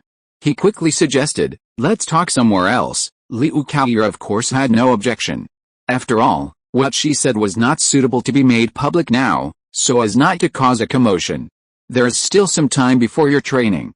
How about taking me to the gate, now? Zhu Chen asked. Liu Kai'er nodded. Now. I have bought a passenger ship ticket for 2 p.m. I have to go to the military headquarters early to do some work. Everyone stood up. They were all friends, and it was their duty to take her to the gate. Chapter 647 The Empire's Conspiracy. After sending Liu Kai'er to the shuttle, Lin Miaomiao and the other three headed straight for the physical training building. Everyone was silent the entire way, completely devoid of their usual energy. As they neared their destination, Yu Zixin suddenly blurted out, Kai'er has changed. She's become so strange and distant. The other three turned to look at him, but no one commented, seemingly just listening. Yu Zixin raged. Hey, what do you mean? Don't you have anything to say? I don't know what to say, Lin Miaomiao said bluntly. She had been passive since this morning. Kai'er's appearance and the news she revealed were so sudden, she still hadn't recovered. Feng Licken and Zhu Chen nodded in agreement.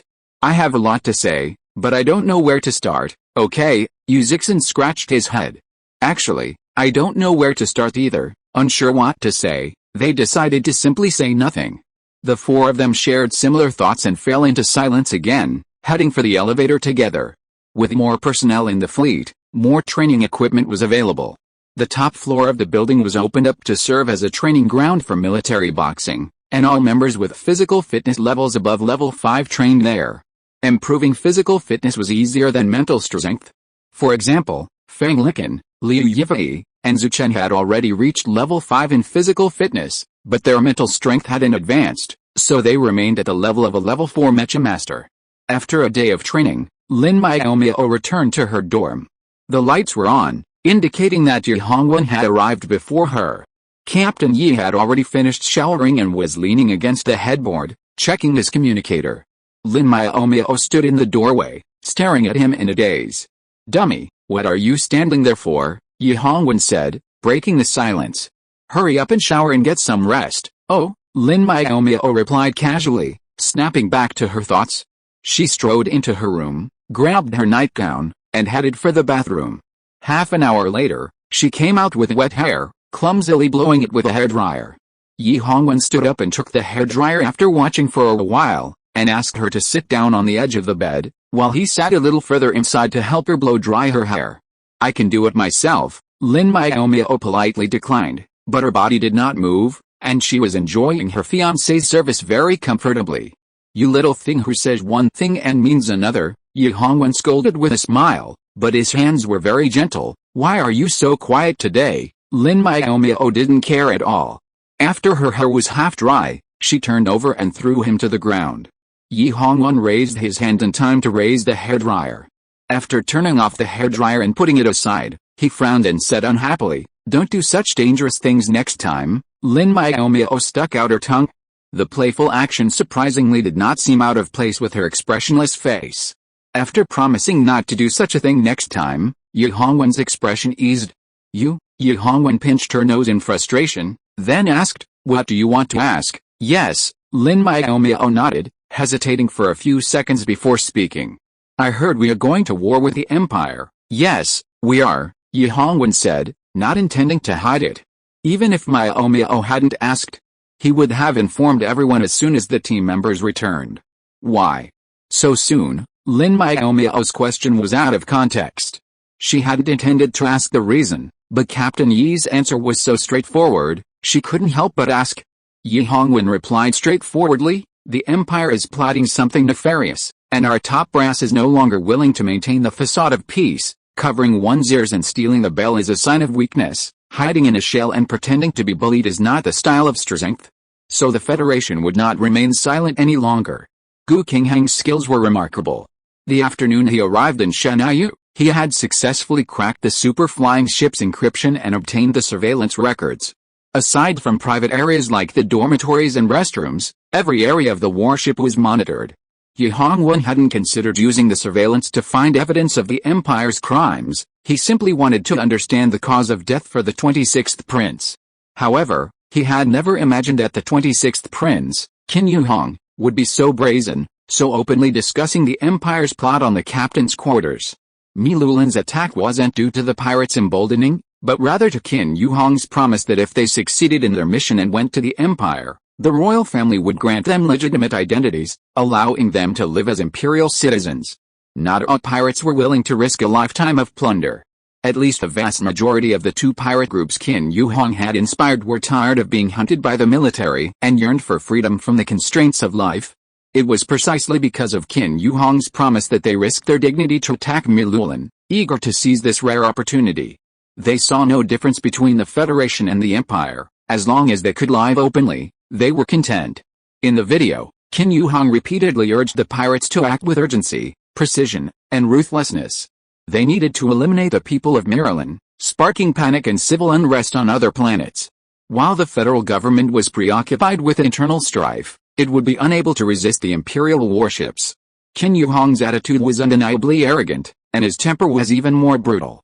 After capturing the person on the warship who had tipped off the federal troops, he ordered several of his men to torture the undercover federal agent in various ways.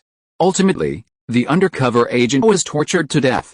Before dying, he fortunately saw Qin Yuhong and took advantage of his complacency to stab him. Amusingly, the imperial prince was indirectly killed by his own people. His subordinates, though loyal, were insanely insane. In such a critical moment, they failed to quickly deploy the repair chamber to save the lives of the people, and instead, in a panic, activated the empty chamber. So, the 26th prince was killed by his own men. Lin Miaomiao felt like she was watching the most exciting drama of the year. "Yes," Yi Hongwen nodded. "Those people are already imprisoned in the Star Prison. However, that stabbing was done by a Federation undercover agent, so the Empire will still hold us responsible." Lin Miaomiao frowned. "That's so unfair. They clearly brought this upon themselves. That so-called prince deserves to die." Yi Hongwen and the others shared this sentiment. The Federation wasn't at fault. Even if the stabbing was done by a Federation agent, they didn't think it was wrong. Considering Qin Yu Hong's actions, death was a good enough punishment. This empire's provocation has crossed our line. The top brass feels they can no longer compromise. Therefore, they're not trying to conceal the cause of Qin Yu Hong's death. Instead, they're going to release the surveillance videos to expose the empire's hideous face. Once the two sides fall out, peace will cease to exist. Thus, another interstellar war is about to begin. If you are listening to this novel on a channel other than Fanfic World, it means it was downloaded and re-uploaded without effort. We warmly invite you to visit our channel, Fanfic World. There you will find the original version of this story and many other novels of various genres. We look forward to seeing you dive into a world of incredible novels. Chapter 648, Steal Their Wives. As Yu Hongwen had said, after the Empire's conspiracy was exposed, the Federation's top brass was furious. They felt that if they continued to try to cover it up, the Empire's conspirators would only grow more arrogant. 3 days after Lin Miaomiao returned to the fleet, the same day the remaining members of the Shenyu team returned, the Federation repeatedly broadcast a surveillance video involving Qin Yu Hong on all major Star TV stations, and similar posts were posted on major StarNet forums. Within an hour, the entire Federation knew that the Empire's 26th prince, Qin Yu Hong, had died within Federation territory, aboard a pirate flagship. Before his death, he had personally ordered the pirates to attack Milo Landstar. For a time, the people of the Federation were outraged, clamoring that this matter could not be let go and that the Empire must be brought to justice. Some radicals even called for outright war. We in the Federation are no worse than them. Why should we endure this? Bai Jin grumbled, biting her chopsticks. Yu Hongbo tapped her plate. Just eat. Don't overthink things. You'll get indigestion later. Don't curse me. Bai Jin glared at him in dissatisfaction. I'm incredibly considerate to my wife, afraid she'll be upset. And you, on the other hand, always contradict me. No, you're overthinking it, Yu Hongbo reassured her, a mixture of laughter and tears. Don't forget, the robots will be here to clear the table soon. They won't care if you're full or not, Bai Jin sulked. This was the downside of the strict rules of the base. When the half-hour mealtime came around, the robots would come and clear the table. Not only would they take the dishes away, but they'd also deduct disciplinary points. Every member of the fleet was assigned 100 disciplinary points each year. For every point deducted, 100 credits were deducted from their monthly allowance. 10 points resulted in 3 days of confinement. 20 points was a minor offense, 7 days of confinement. 30 points was a major offense, 10 days of confinement. 40 points was no punishment, because the fleet would discharge you. Not wanting to be penalized, Bai Jin could only eat heartily. After finishing her meal, she instructed Yu Hongbo to put the tableware away, only then was she in the mood to continue chatting. Miaomiao, why didn't you have dinner with Captain Yi today? Bai Jin asked curiously, looking around but not seeing the captain. He went out today. Lin Miaomiao cleared the plates and stood up. He said he went to Jinghong, but I don't know what he was doing there. Fang Licken also stood up. Probably to discuss Star Wars. Everyone laughed. Even if a war was to start, there had to be time to prepare. How could it just start? It was not until the evening that they realized that the war had really begun, because the Federation and the Empire had officially declared war. Yes, it was not the Empire that declared war, but the Federation. You covet our territory, instruct your spies to sow chaos on our planets, and collude with pirates to attack ours. We do not welcome such unfriendly neighbors. If you want a war, I will fight. Let's fight with strength and see who will ultimately rule the universe and have the last laugh. After the Federation President's declaration spread across the planets, the captains of the various corps also united to speak out. Their words were not filled with ambition, but with sincere emotion. For our families, for our friends, for our shared home, we will resolutely drive out all evil forces and make them never raise their heads again. For the peace and tranquility of the Federation, we will shed every drop of blood and sweat. After the declaration of war, the majority of the public expressed their support for the government and military online. Some even spontaneously organized donations, pledging their support for the Federation. Of course, not everyone supported the war. There were always some cowardly individuals who cursed those who declared war. Why fight a good war? You think life's too comfortable. As soon as these words were made public, they were met with widespread condemnation. Coward. They're bullying you right here, and you're still cowering in the corner. The Star Network forums erupted in a bloodbath, and the Shen Yu base was no longer peaceful. Upon Yi Hongwen's return to the base, he convened a general meeting. This time, they were no longer on a mission, but were heading to a border defense planet, and Shen Yu was on the list for the mission. Everyone went home a few days ago, right? Yi Hongwen's deep voice rang out from the speakers. He stood upright on the podium, his handsome face still icy. You miss the laughter of your loved ones, the warmth of your home, don't you? Yes, everyone roared in unison. But the Empire doesn't want the Federation to continue to have peace, and doesn't want your little family to have stability. Yi Hongwen looked at the indignant faces in the audience with sharp eyes. What do you think? Everyone said in unison. Down with the Empire. Let them have no stability, drive them out of the universe to avoid polluting our environment, seize their warships, seize their mechas, seize their weapons, seize their houses, seize their clothes, seize their food, seize their wives. The conference room instantly became quiet, the original indignation disappeared, and everyone laughed. Yi Hongwen's stern face cracked, his lips twitching slightly as he looked at the slightly plump male mecha pilot who had let out his final howl. Zhu Yingwen, are you anxious to find a wife? Of course, Zhu Yingwen nodded seriously. I'm already 40 and still haven't had a girlfriend. My parents are urging me to find a wife and have grandchildren. Then you should try your best to find one, Yi Hongwen said helplessly. Just thinking about robbing one won't work. Don't forget the Federation's military regulations. Zhu Yingwen was frustrated. I was just saying it casually. Captain, do you need to remind me so seriously? If I could catch one, I wouldn't be dreaming here. The captain already had a young fiancée. How could he understand the thoughts of these hungry men? So, the Federation's military regulations are really annoying. After the war, they forbid burning houses, killing people, and looting things, but they even forbid robbing a wife. A serious mobilization meeting was ruined like this. It must be said that the power of idiots is endless. Yi Hongwen was too lazy to talk to him anymore, and he didn't want to talk about mobilization anymore. He didn't like talking about that anyway. Instead, he talked about the date they would set out.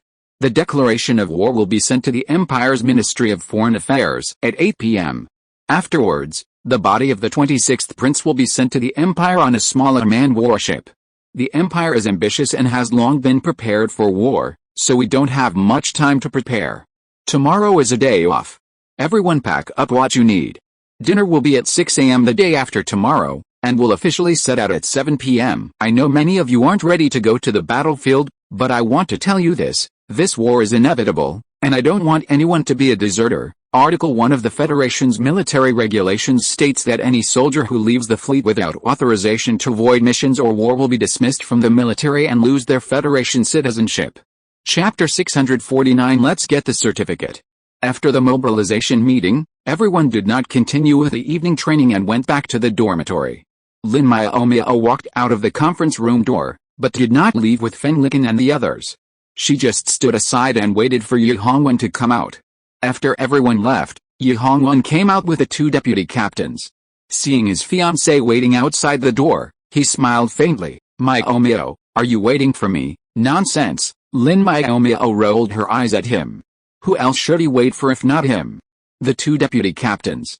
Yi Hongwen took her hand and said, I'm just a little surprised that you rarely wait for me. In the past, after every big meeting, Lin Miaomiao would leave with her friends and would never wait for him. Lin Miaomiao pouted. Was it her fault for the relationship? Back in the dormitory, the two did not rush to take a shower. They sat on the sofa in the living room together, ready to have a long talk. Of course, they were not discussing anything, but sending a video report to their families. Lin Miaomiao, who had returned home a few days earlier, had little to say. He simply informed his father and grandfather of the trip to the border planet and the timetable.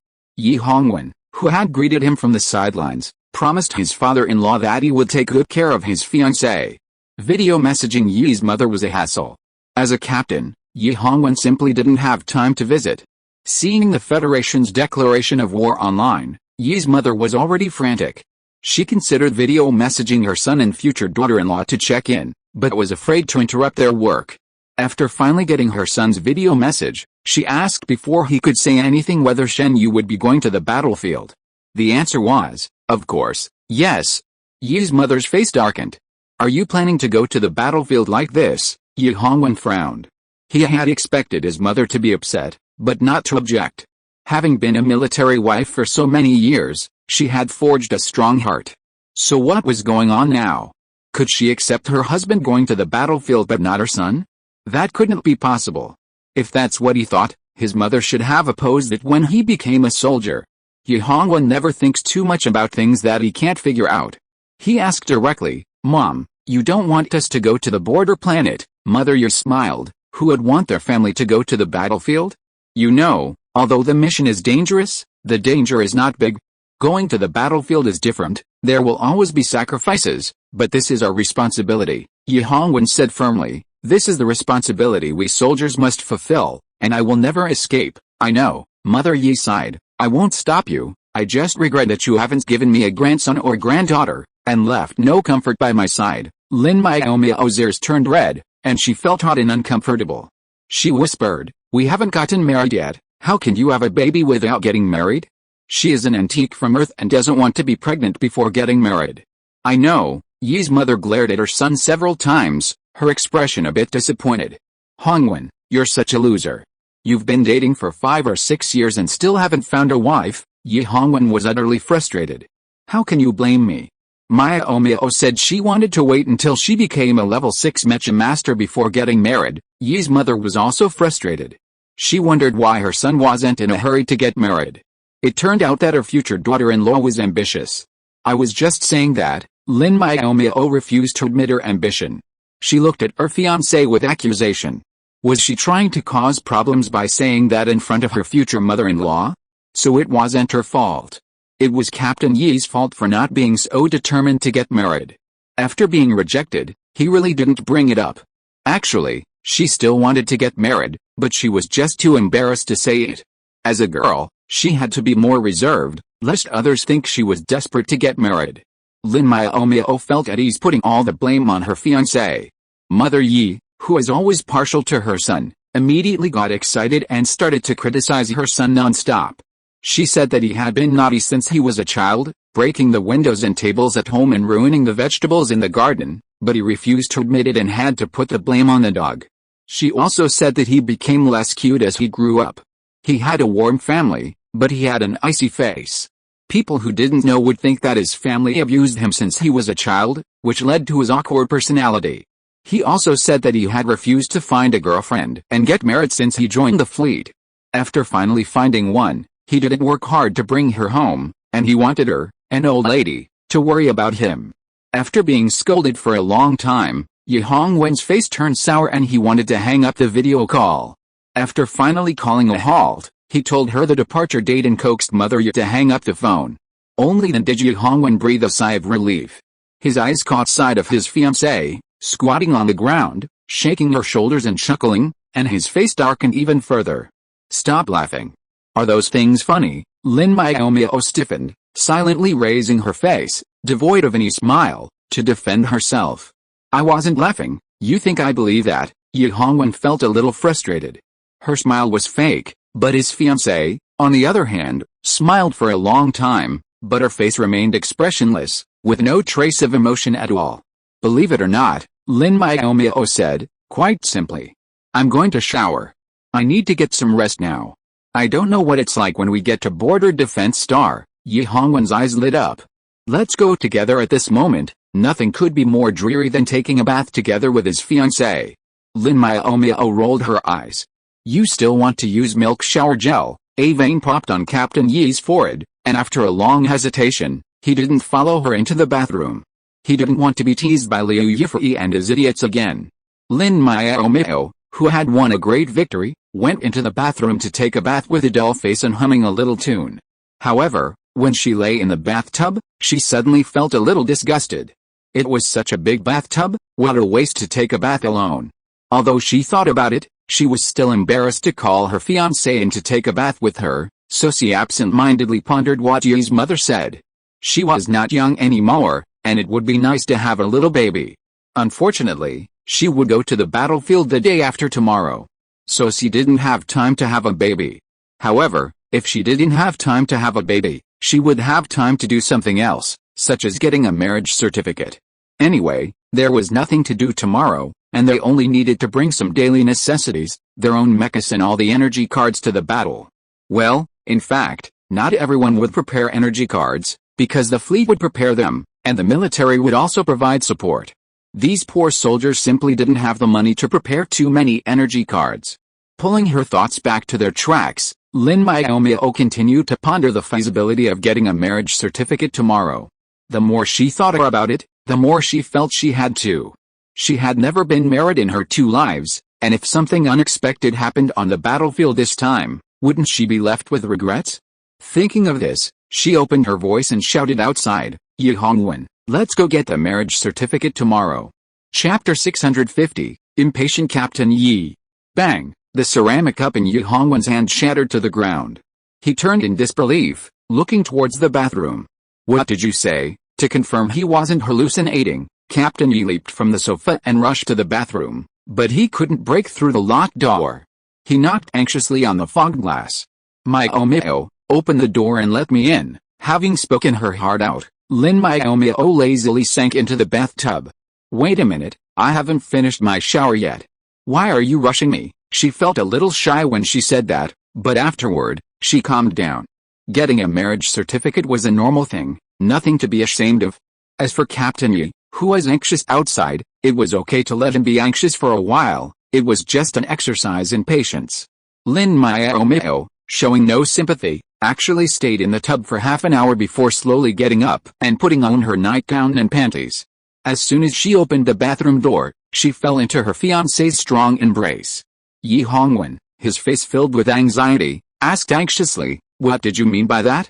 Did you agree to get a marriage certificate?" Since their engagement, he had repeatedly asked for a marriage certificate and a wedding banquet, but Lin Miaomiao had refused, always insisting she'd consider marriage and children after becoming a level 6 mecha master. But today, she relented, and he couldn't believe his ears, fearing he'd misheard.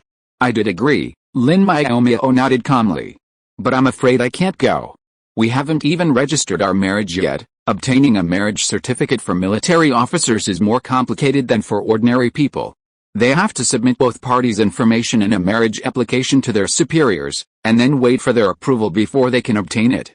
As a captain, Yi Hongwen naturally had to apply for one. Even Lin Miaomiao held the title of officer. Once deployed, she would also assume the responsibilities of a cook squad leader, even though she would only have a few robots under her command. Of course, this had absolutely nothing to do with what they were discussing. The cook, who had been distracted, struggled to pull herself back to her senses, then heard her fiancé say, "Our marriage application has been approved." "What? Approved?" Lin Miaomiao was stunned. When had they submitted their marriage application? How come she didn't know? Or had someone else submitted it without her knowledge? The answer was obvious. A marriage application couldn't have been automatically generated and then somehow found its way to the boss's desk. It had to have been submitted by her captain fiancé. So, should she be angry about her fiancé submitting it secretly, or should she give him a beating? Lin Miaomiao's expression shifted from gloomy to bright, her inner self simmering. A glance at Yi Hongwen's worriedly handsome face calmed her heart. "Since we're already down here, let's get some rest and get the marriage certificate tomorrow." She calmly pushed the man holding her away, slowly walked to the bathroom door, and shoved him in again. "Hurry up and shower. If you can't get up tomorrow, don't go." After the man was pushed in, Lin Miaomiao closed the bathroom door behind her, unable to suppress a playful smile. Captain Yi, the iceberg, didn't sleep well that night. He wouldn't sleep for long before waking up again. Seeing it was still early, he had no choice but to continue sleeping. This happened several times before dawn finally arrived. At 6 in the morning, Yi Hongwen woke his fiancée with a kiss. Lin Miaomiao, unable to breathe through her nose and mouth, struggled to push him away, protesting silently, "It's a day off today. I can sleep in later, be good, hurry up. We have to go to the Civil Affairs Bureau to register," Yi Hongwen coaxed softly. "The journey will take quite a while. It will be too late if we delay any longer. I don't want to wait until the afternoon." Lin Miaomiao rolled her eyes. "It's only what time now? How can it be late? Besides, everyone is registering on Star Online. Who would go to the Civil Affairs Bureau? In the interstellar age, efficiency is everything. Many people find going to the Civil Affairs Bureau too troublesome. Since there is only one civil affairs bureau per planet, even if you drive at high speed, it takes hours to get there from a residential area. Later, the Civil Affairs Bureau partnered with Star Online to set up a marriage registration office there. Couples can get a marriage certificate even if they are not on the same planet. As long as both parties log into Star Online to register, sign, and upload a photo of themselves, they are done. After completing the Star Network registration, both parties pay a processing fee, and the local Civil Affairs Bureau will print a marriage certificate and express it to the newlyweds within 3 days. Of course, to prevent anyone from using the Star Network marriage system to marry multiple times, the Civil Affairs Bureau will retrieve both parties' information and photos and verify them before printing the marriage certificate. If someone commits marriage fraud, they will receive a court summons instead of a marriage certificate. It was precisely for this reason that Lin Miaomiao was in no hurry to get up. She didn't know what to expect on board her Star, and she wanted to sleep in. Unfortunately, Yi Hongwen disagreed. He hadn't considered registering on the Star Network at all. We are now on the Star Network. I don't want to get married under a false mask. Even if I upload real-life photos, it would still be awkward. He had another unspoken reason. He was leaving tomorrow, and he wanted to get their marriage certificate before heading to the battlefield. Only then would he feel at ease. He could get the certificate on the spot at the Civil Affairs Bureau. No matter how Lin Miaomiao protested, Yi Hongwen was determined to go to the Civil Affairs Bureau to get a marriage certificate. Seeing that she was being stubborn and didn't want to get out of bed, he simply stripped her out of bed, took her to the bathroom and washed her himself, then took her back to bed and changed her clothes. While changing clothes, Yi Hongwen hesitated for a while. They were going to register for marriage, so should he change into festive clothes to avoid the military uniform being too plain? After hesitating for a few seconds, he decisively decided to continue wearing the military uniform, because the military uniform had a special meaning to them, so he was willing to get married in such clothes. Soldiers should get married in military uniform. It is most meaningful to have a photo in military uniform on the marriage certificate. What do you think, Miaomiao? Lin Miaomiao did not express her opinion because she was still in a daze. Her fiancé was too excited last night and woke her up several times. He watched until dawn before going back to sleep. After a night of tossing and turning, she wanted to die and almost regretted not going. However, thinking that Bingshan rarely had trouble sleeping and was obviously very happy, she couldn't bear to regret it and just let him do whatever he wanted. After changing clothes, Lin Miaomiao was still not awake. Yi Hongwen couldn't wait and directly carried her out of the dormitory and rushed to the fleet's gate. On the way, they met many team members who were used to getting up early for a morning run. When asked what they were going to do so early in the morning, Captain Yi replied proudly, "Miaomiao and I are going to your Civil Affairs Bureau to get a marriage certificate." Not long after, everyone in Shenyu knew that the captain and his fiancée had gone to the Civil Affairs Bureau to get a marriage certificate. End of this chapter. Thank you so much for reading until the end. Don't forget to give it a like. Looking for more exclusive content and immediate access? Subscribe to our Patreon. Remember, every like, subscription or donation encourages us to continue. Thank you all. See you in the next video.